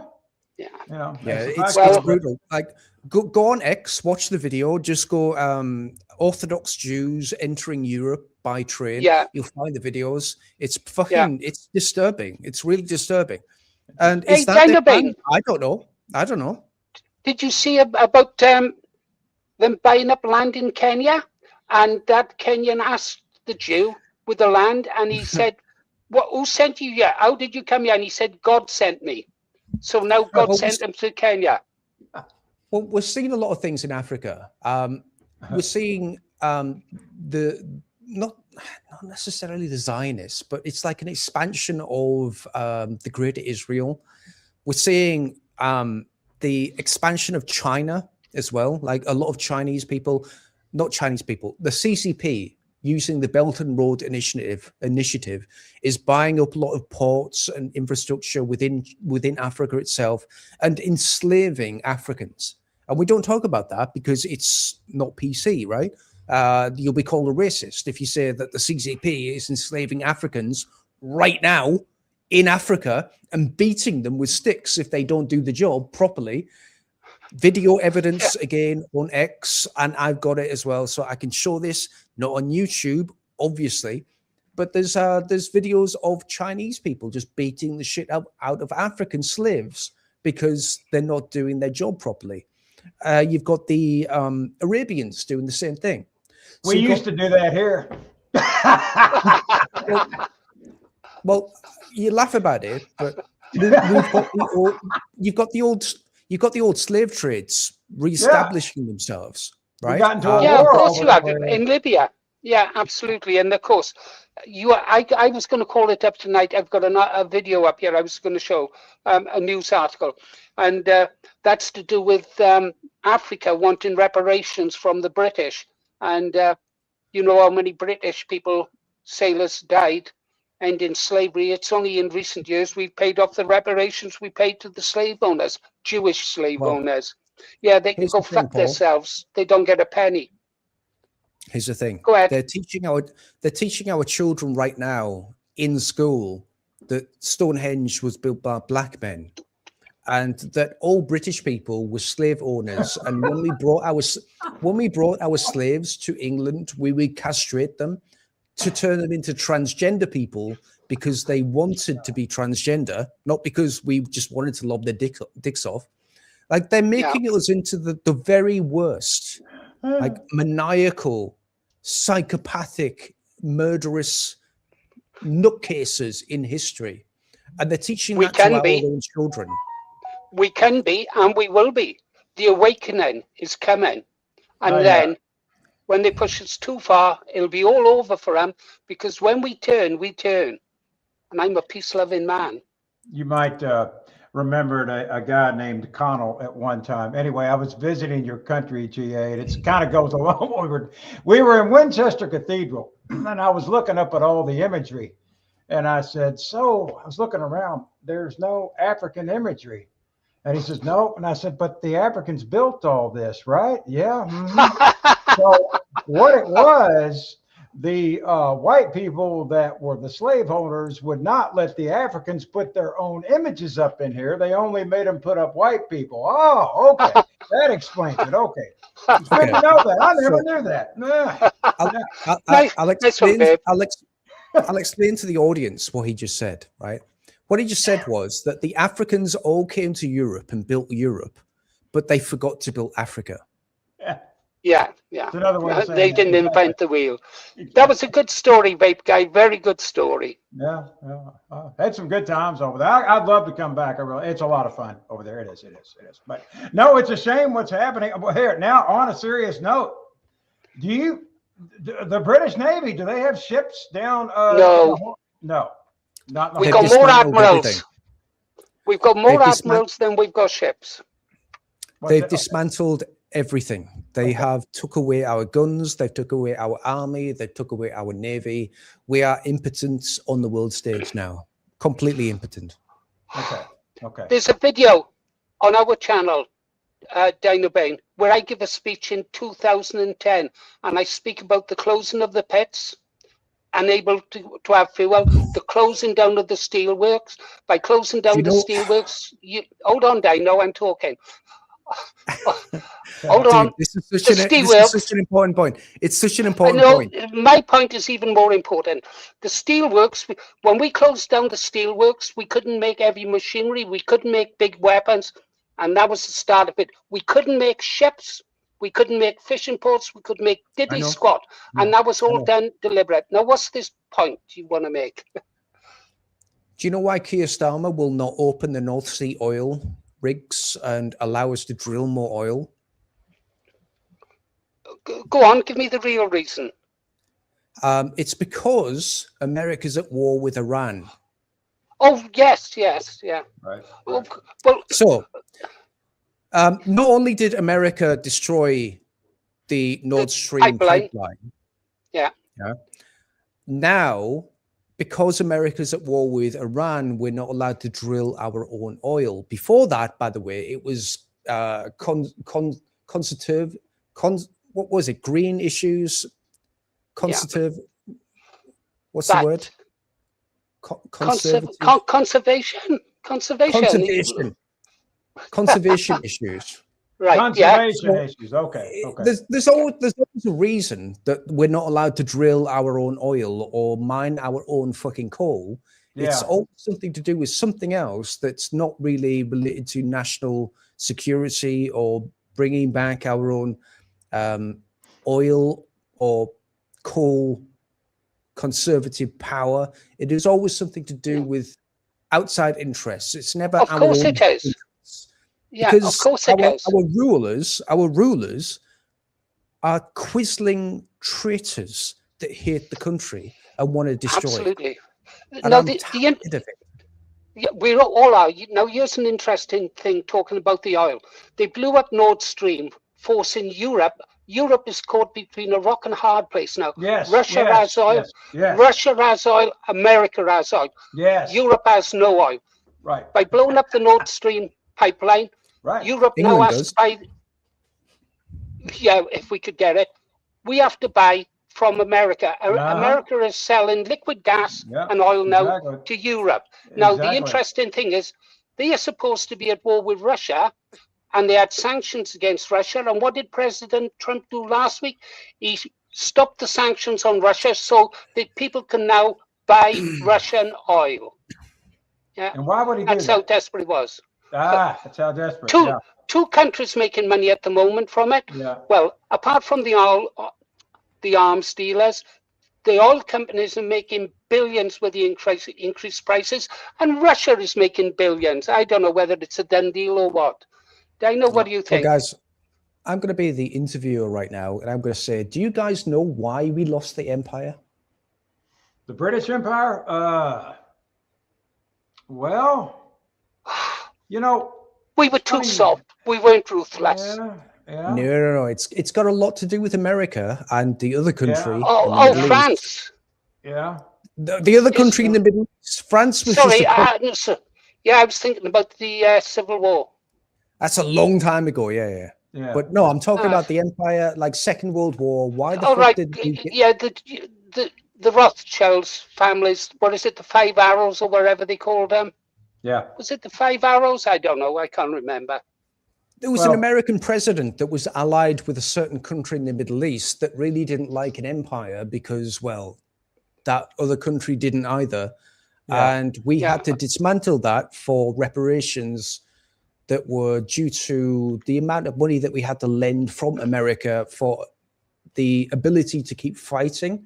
So in other words, we gave away our survival as a country.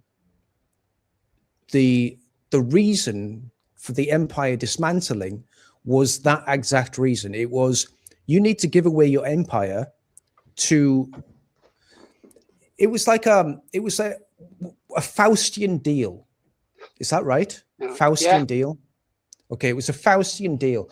You give your empire away and we'll give you some money to survive a little bit longer. And the end result was that we became a vassal of the United States. Yeah. And the United States, by the way, they always claim that we are their closest ally. But they have literally done everything they can to destroy us. Of course they have. They always have. And as for their support during the Second World War with the Lend-Lease and the ships, those ships were total shit. A dozen destroyers worth nothing. All they want to do, all they want to do is have brother wars. Gretesh is kind of pissed off right now, but you need to look at the history, dude. Like, that you've not been kind to us. You really haven't. Like, as a country, not you personally, not you personally, but as a country, like, you've been absolutely horrible to the UK, Britain. I hate saying fucking UK, by the way. Fuck the UK. I do. Yeah, fuck it. Let's say Great Britain from now on. Great Britain. All they want to do is white brother wars. They want white brother killing white brother across Europe so they can repopulate with their They're bloody dross. And do you know why they do it? It's all about revenge. How much do you know about Purim Fest, Dean O'Bain? Purim Fest. The real meaning of Purim Fest. Never Look heard into of it. that. See, now you are joking, surely.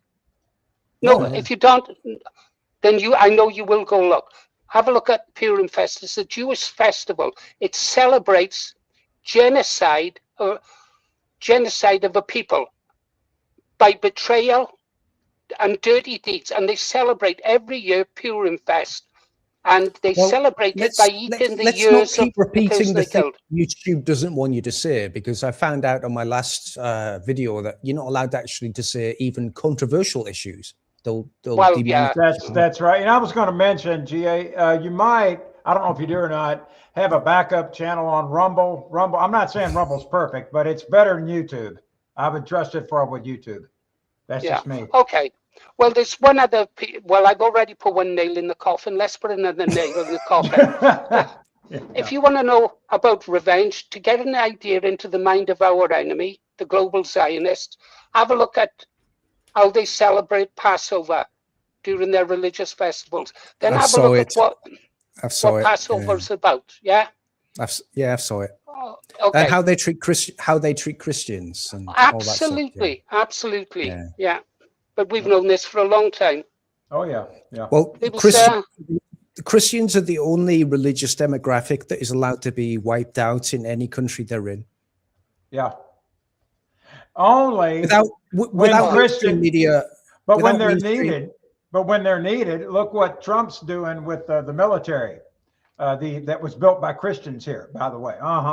Yeah, and the chosen people want it over there doing what they're doing. Yeah. Nobody wants Christians around if they need them. Isn't that awful? I made the mistake earlier of relating Trump to a Christian. Is that a mistake? Is he Christian? He might be culturally, but no, I would not consider Trump a devout Christian. Not when he was running, but it was in 2014, and he had a copy of the New Testament, and he said, "Turn with me to 2 Corinthians." Now, any person that's ever been to church, trust me, I'm an American, I've been to church. It is 2 Corinthians. And he said, that one.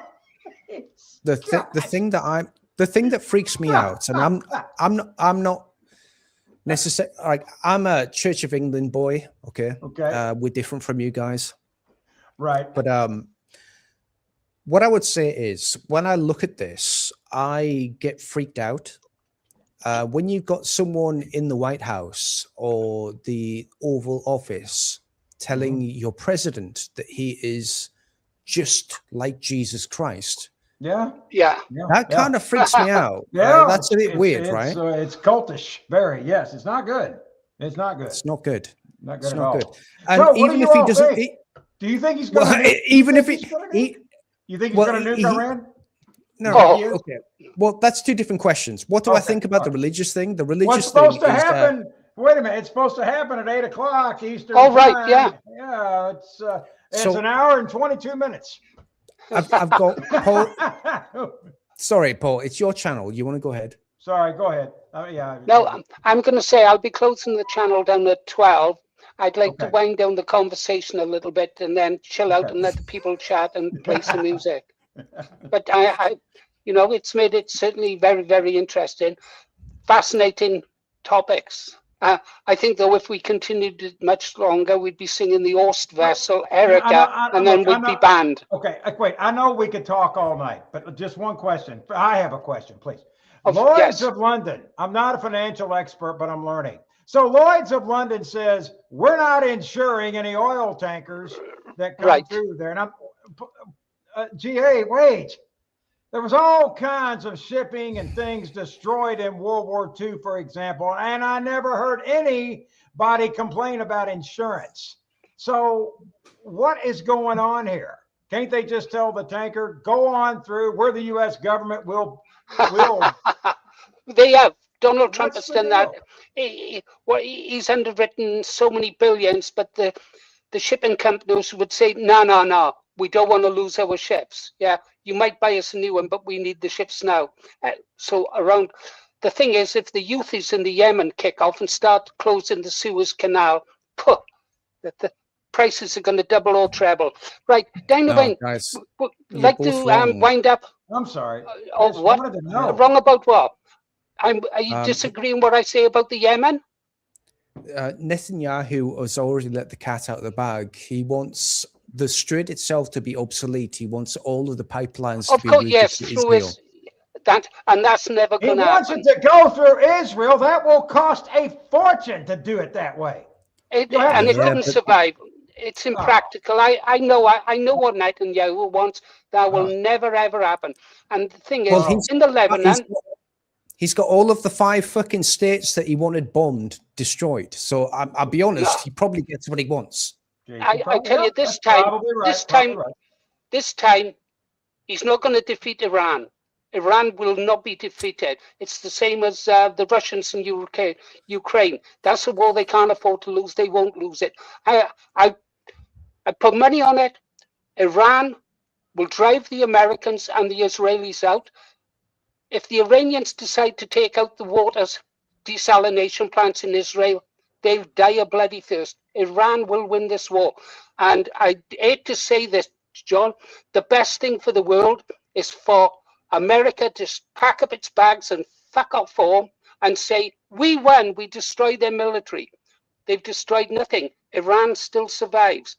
The same in the Lebanon, Hezbollah will kick Israel out of Lebanon. They've done it before, they'll do it again. There's no way they will let the Israelis get their hands on the water in the river Lipsit or whatever it's called. Guys, this is a great discussion. We can carry it on another night. Okay. But I really nice meeting y'all. Okay. Well, nice seeing you again, GA, and nice meeting the gentleman in here also. You take care, okay? Please wait. Come over, call in anytime. We really love to see you. All right. Okay. Y'all take care. Good night. You take care. Thank you, Kinsman. Right. Great to see you again. It was good to see you. All right. Okay. Dino, come on. Say goodnight. No, say goodnight. Talk. All right. Fucking hell. Good night. Good night, guys. Fucking no, hell. No, don't you go yet. I got to tell you something. Right, guys. I want you all to leap over to the Mighty Dino Bane's channel. He's a great guy. He come on, yeah. He opened his heart to us. Go over to Dino Bane, like and subscribe. They don't give a shit what you think, mate. They'll do whatever they want. They do. What do you? No, they don't. They do what you tell them. I saw it when you sent them off to subscribe for me. So don't give me that bullshit. I'd call it the Mighty Dino Bane Army. No, they're actually really independent. They don't give a shit. If they want to go to a channel, they go to a channel. If they don't, they don't. And it's fucking perfectly fine with me. I don't mind either way. And by the way, there's a bunch of people that will not like me for what I just said, and that's fine. And there's a bunch of people that won't like you for what you just said. And I'll be honest, that's fine also. We need to realize that there's these people that need time to realize things that is like realize things that are true, you know, like your wife took a long time before she realized that you were a horrible, disgusting human being, but she could live with you. Yeah. Hey, listen, look, Dan, you know, I got to show you this if I can get it. Hang on, where is it? Come on, stop. You guys in the chat, stop typing stuff. I'm trying to find stuff about Dino. Oh, he's got a good take on things. No, there was something really interesting about Dino. You're gone. You just don't want me to show him. Well, someone said something nice about you, Dino, and I was wondering, I thought, well, hang on, perhaps they drunk or something. I don't know. I can't find it, sorry, Dino, but it was a nice compliment for you. It was off Whoever one said of, that, thank you very much. Thank you very much. I don't need it, but it's very nice for you to say that because there's a lot of unkind comments too. And I just take it as something that people say. I'm not really too bothered. I know it makes you feel sad for like me saying that, but it's true because you have to take these things with, oh, fucking hell. How do you do this? Like when you're literally public facing, you're someone that can criticize and make, like you can make them feel good, but make them feel bad at the same time. You've got to have a hard skin. So Yes. the good comments are very good. I do like them. But the bad comments, well, you can all go fuck yourselves. Yeah. I mean, not desubscribe, like, because that's not really the point. What I'm saying is, wait, I need to make this different, because I'm not trying to do this thing. So if I can explain this in a way that makes sense, it's not about desubscribing. It's not about moving away. It's about going away and then realizing that the other side is not giving you what you want, and then coming back and going, fuck, sorry. Yeah. And I was fucked up in that one moment, and I was like calling you names and all sorts of stuff. And actually, you were pretty honest, and you've never changed your tune, and you've always said the same thing, because I've had that a lot of times as well. And I'm very sure that the people on those other channels that you go to, that they say that I'm a bad guy, they don't do that. No. They don't get that kind of comment. They don't, like Paul. No. Like Paul Morris, right? This guy right here, I'm sure that he doesn't get these comments that come back and say, in fact, I'm sure that he does get, fucking Jesus Christ, I'm sure he does get these comments. Like he gets people coming back saying, oh fuck, I was on Paul, like, let's say Paul Thorpe, right? Paul Thorpe's channel for years. I was listening to him. I thought he was a good guy. And he started saying like weird shit. Weird, creepy, fucking weird shit. And his lispy teeth just started to piss me off. And all his like backpedaling and traversing through like the realism of what he wants and what's real, like that kind of annoyed me. And eventually I just realized that the person that I wanted to listen to was the guy that was just saying the same thing again and again and again and again. And now I'm on that same page. I get those comments. I got to be completely honest. I start work at, must be about the same time as you in the morning. You don't go nowhere. I know you don't go nowhere. I don't go nowhere. Right? I'm old as fuck. but not as old as me. Keep going. I'm trying to find someone to take over from me when I'm dead. But look, I'll be completely honest. I've never seen, and I'm not blowing smoke up your ass, I've never seen a negative comment about you on any of the channels I've been to. The worst I saw about you, okay, the worst I ever saw about you, and I'll tell you the truth, was that bit of nonsense in that chat stream. And they didn't attack you as a person of what you said. They was just disappointed that you weren't your normal cool self. And that's the only semi-negative thing I've ever seen about you. Sorry, I wasn't the what now? You normally... Oh, you. I wasn't you. You, yeah. You weren't as cool as you normally. Normally, you dissect clinically. Dude, that day you was like a butcher. I'll get there. I just need 50 years. Hey, when I was your age, I was bad news. Bad news. No, I'm way older than I should be. I'll be honest with you guys. There's something wrong with me. Maybe I'll die young. Perhaps you've got old values. Well, better. Hey, well, wouldn't you rather die as, I don't know, and be remembered as Dino Bain for the work that you've done that will probably last years, than die an old man shitting yourself in bed? I don't want that. Know what? That reminds me of this this guy called Coffee Media or something. What's it called? Coffee something. He was this guy that made videos about his child. Chat. What is this? Like coffee something. And he went to the Ukraine and he died on the front line. He basically made videos about his lessons for his future children. And it was mostly about sexism and women and all this stuff. It was like Coffee Thorpes. There we go. Coffee Thorpes. So yeah, he just like made videos for his future children on YouTube. Yes. Brilliant. Do you know what I'm doing? I've got AI. A lot of people put it down and I talk to it because no one else will talk to people like you and I in private, Dino Bain. So get yourself an AI companion. You can talk to him about philosophy and anything. And my AI companion has come up and suggested that I get a pile of videos made ready for after I'm gone so that they can be released every now and again and people will think I'm still alive. My AI companion would do something very different. What would yours do? Remember, we're a family channel.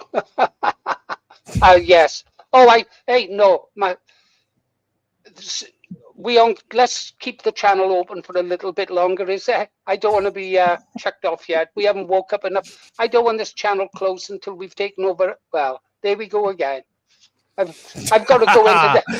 I've got to go into that. I've got. Is this what the plan was all along, Dino Bain? Come over here, get me to start singing the Ostwessel, Erica, and Panzerlied, make a few things, and start talking about Luke Littler, the dart player. Of course. It was about bringing your channel into complete degeneracy, so YouTube would ban you, and then the left would win. Oh, right. Okay, guys.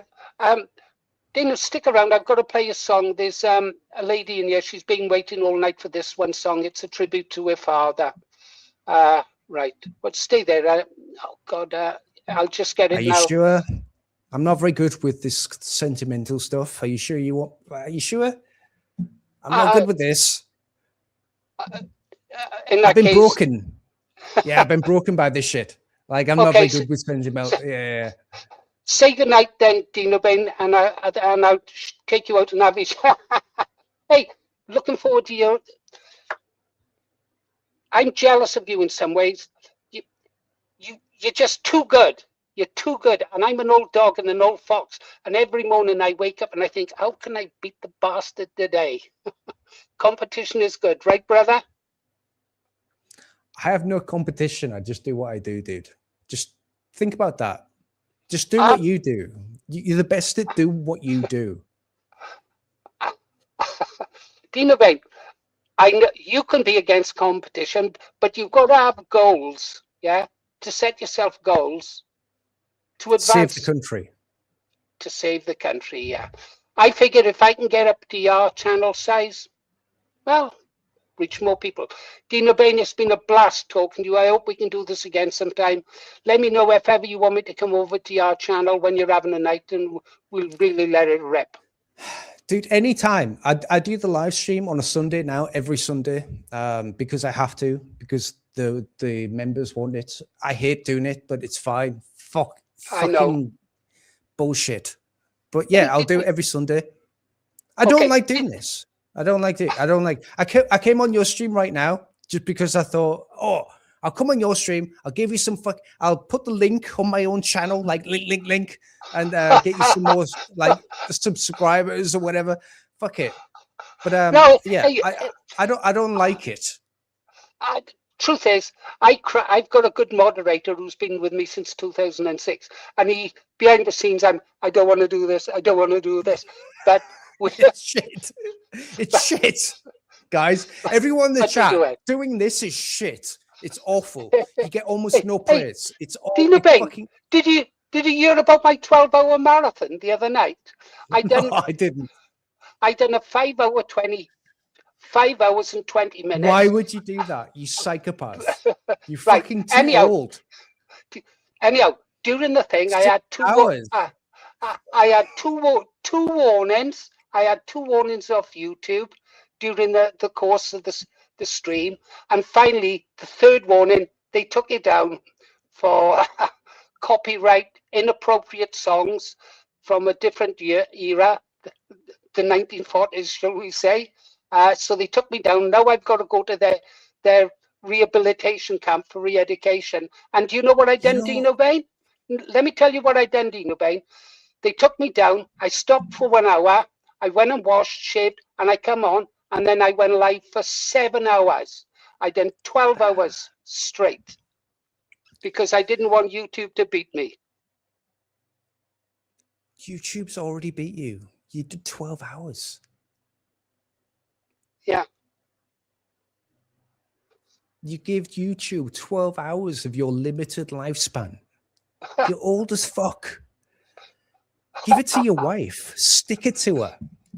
in the bum. Oh no, you haven't seen my wife. Do you ever thought about wife swapping? My wife know is what? the reason. My wife is the reason paper bags were invented. Well, that's an interesting thought pattern that I've got to fucking deal with right now. What Okay. a wonderful way to end the stream. It is. I'll think about that for a Okay. while. Good night, Dino Bain. I'll put you All out right, now. buddy. Thank you. You've been a blast. There you go, guys. The mighty Dino Bain. Now, pray God, let Bluebell still be with us. Bluebell.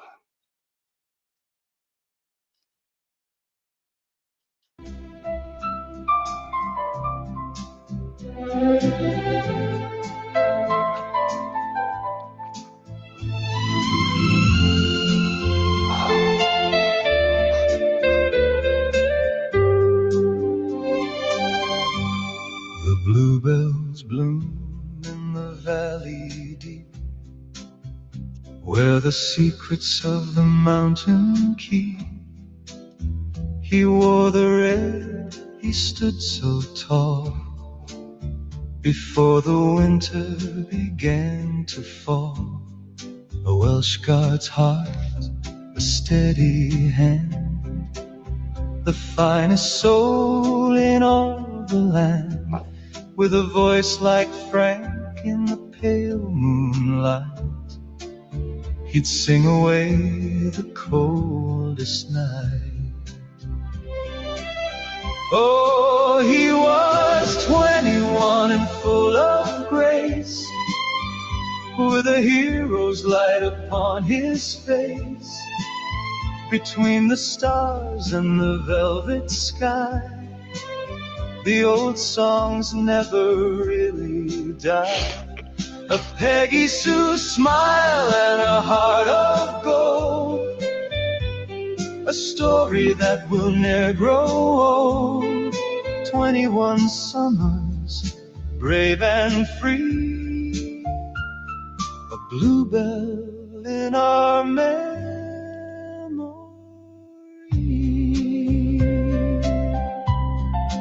He loved the rhythm, he loved the swing, the simple joy that a song could bring. From the barracks hall to the kitchen floor, he'd hum the tunes from the days of yore. But duty called across the phone, far away from the hills of home.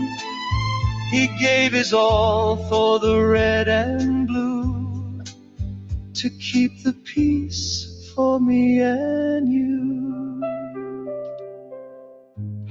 The brass is polished, the boots are bright, a silent watch in the middle of night. Though the record skips and the years fly past, the love he left is built to last.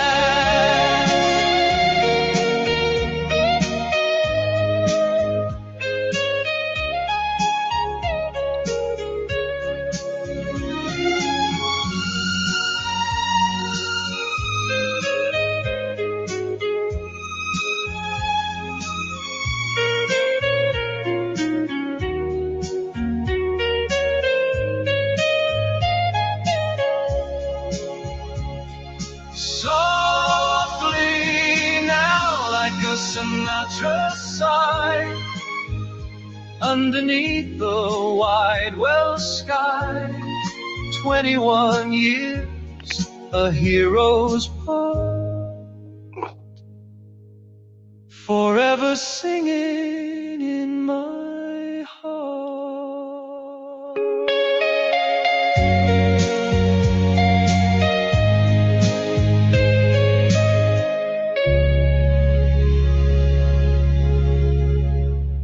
Oh, that was lovely, Bad Wolf. There you go, Bluebell. Okay, guys, check this out.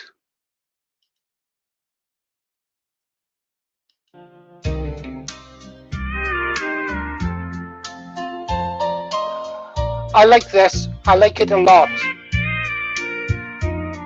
The dust settles down on the highway, and the neon starts fading to blue. I've looked for a home in the shadows in every town I've passed through, but there's a light in the window calling, like a bell ringing steady and free. I finally found where I'm grounded. Yeah, WCP is the place to be. Beautiful work, Bad Wolf. Oh, WCP is the place to be, where the handshakes are honest and the coffee is free. From the rise of the sun till the stars hit the ground, it's the sweetest refrain that my poor heart has found. In a world full of lonesome, I'm finally me, 'cause WCP is the place to be. They say that the road is a master that leads you to nowhere at all, but I built me a bridge over trouble, and I finally stepped over the wall. You can keep all your gold and your silver and your ships out on the deep rolling sea. I'll take the peace and the promise of the folks down at WCP. Oh, WCP is the place to be, where the handshakes are honest and the coffee is free. From the rise of the sun till the stars hit the ground, it's the sweetest refrain that my poor heart has found. In a world full of lonesome, I'm finally me, 'cause WCP is the place to be. You know, sometimes you wander so far, you forget what it's like to belong. But then you walk through those doors and you realize you're home.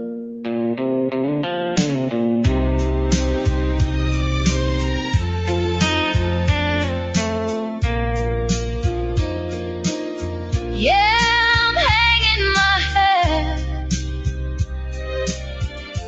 where the spirit is free. WCP, that's the place for me.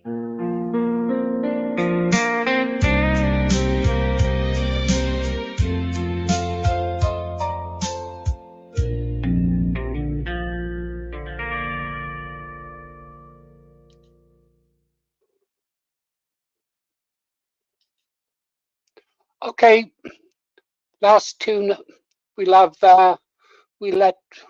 Rupert the Bear sing us to sleep.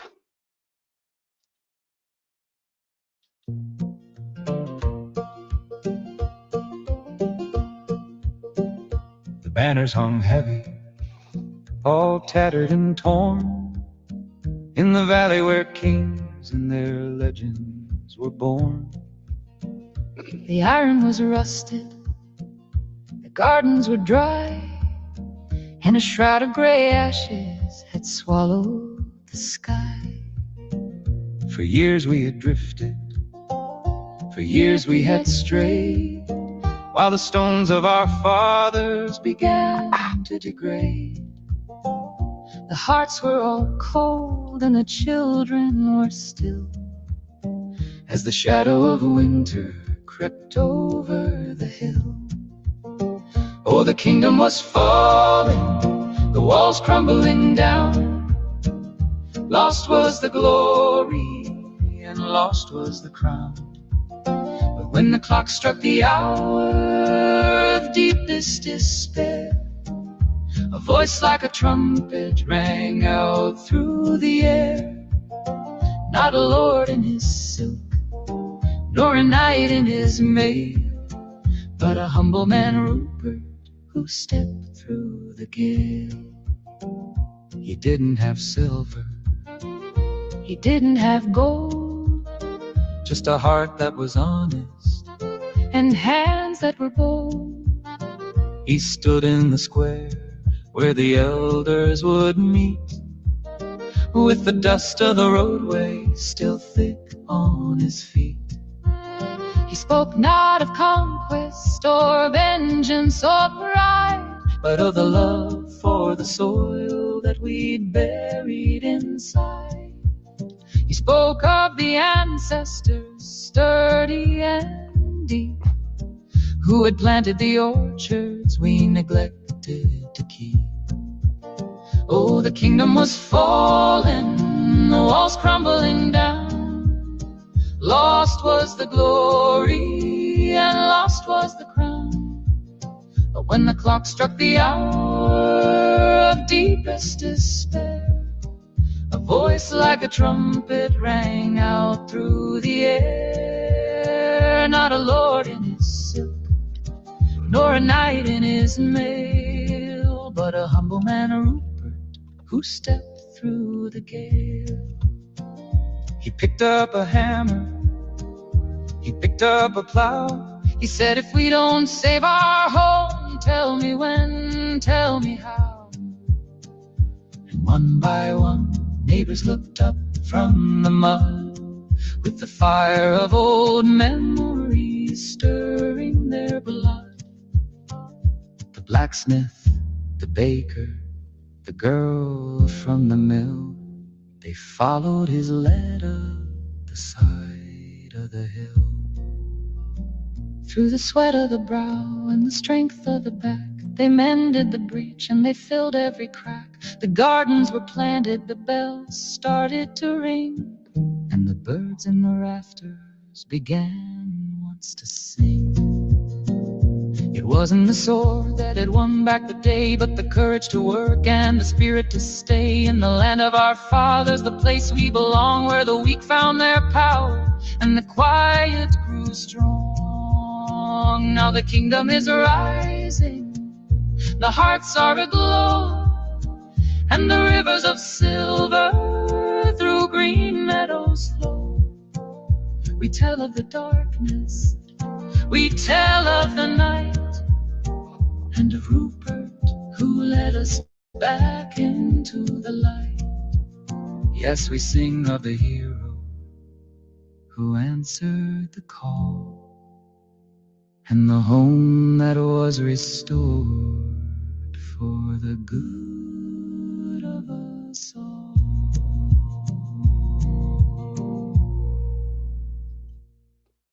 Okay then, guys. Should we close it down now? It's been a fabulous night. Yeah, I think so. Thanks for all of you coming. I hope you've liked, subscribed if you haven't. Might even consider becoming members. Thank you, Jason.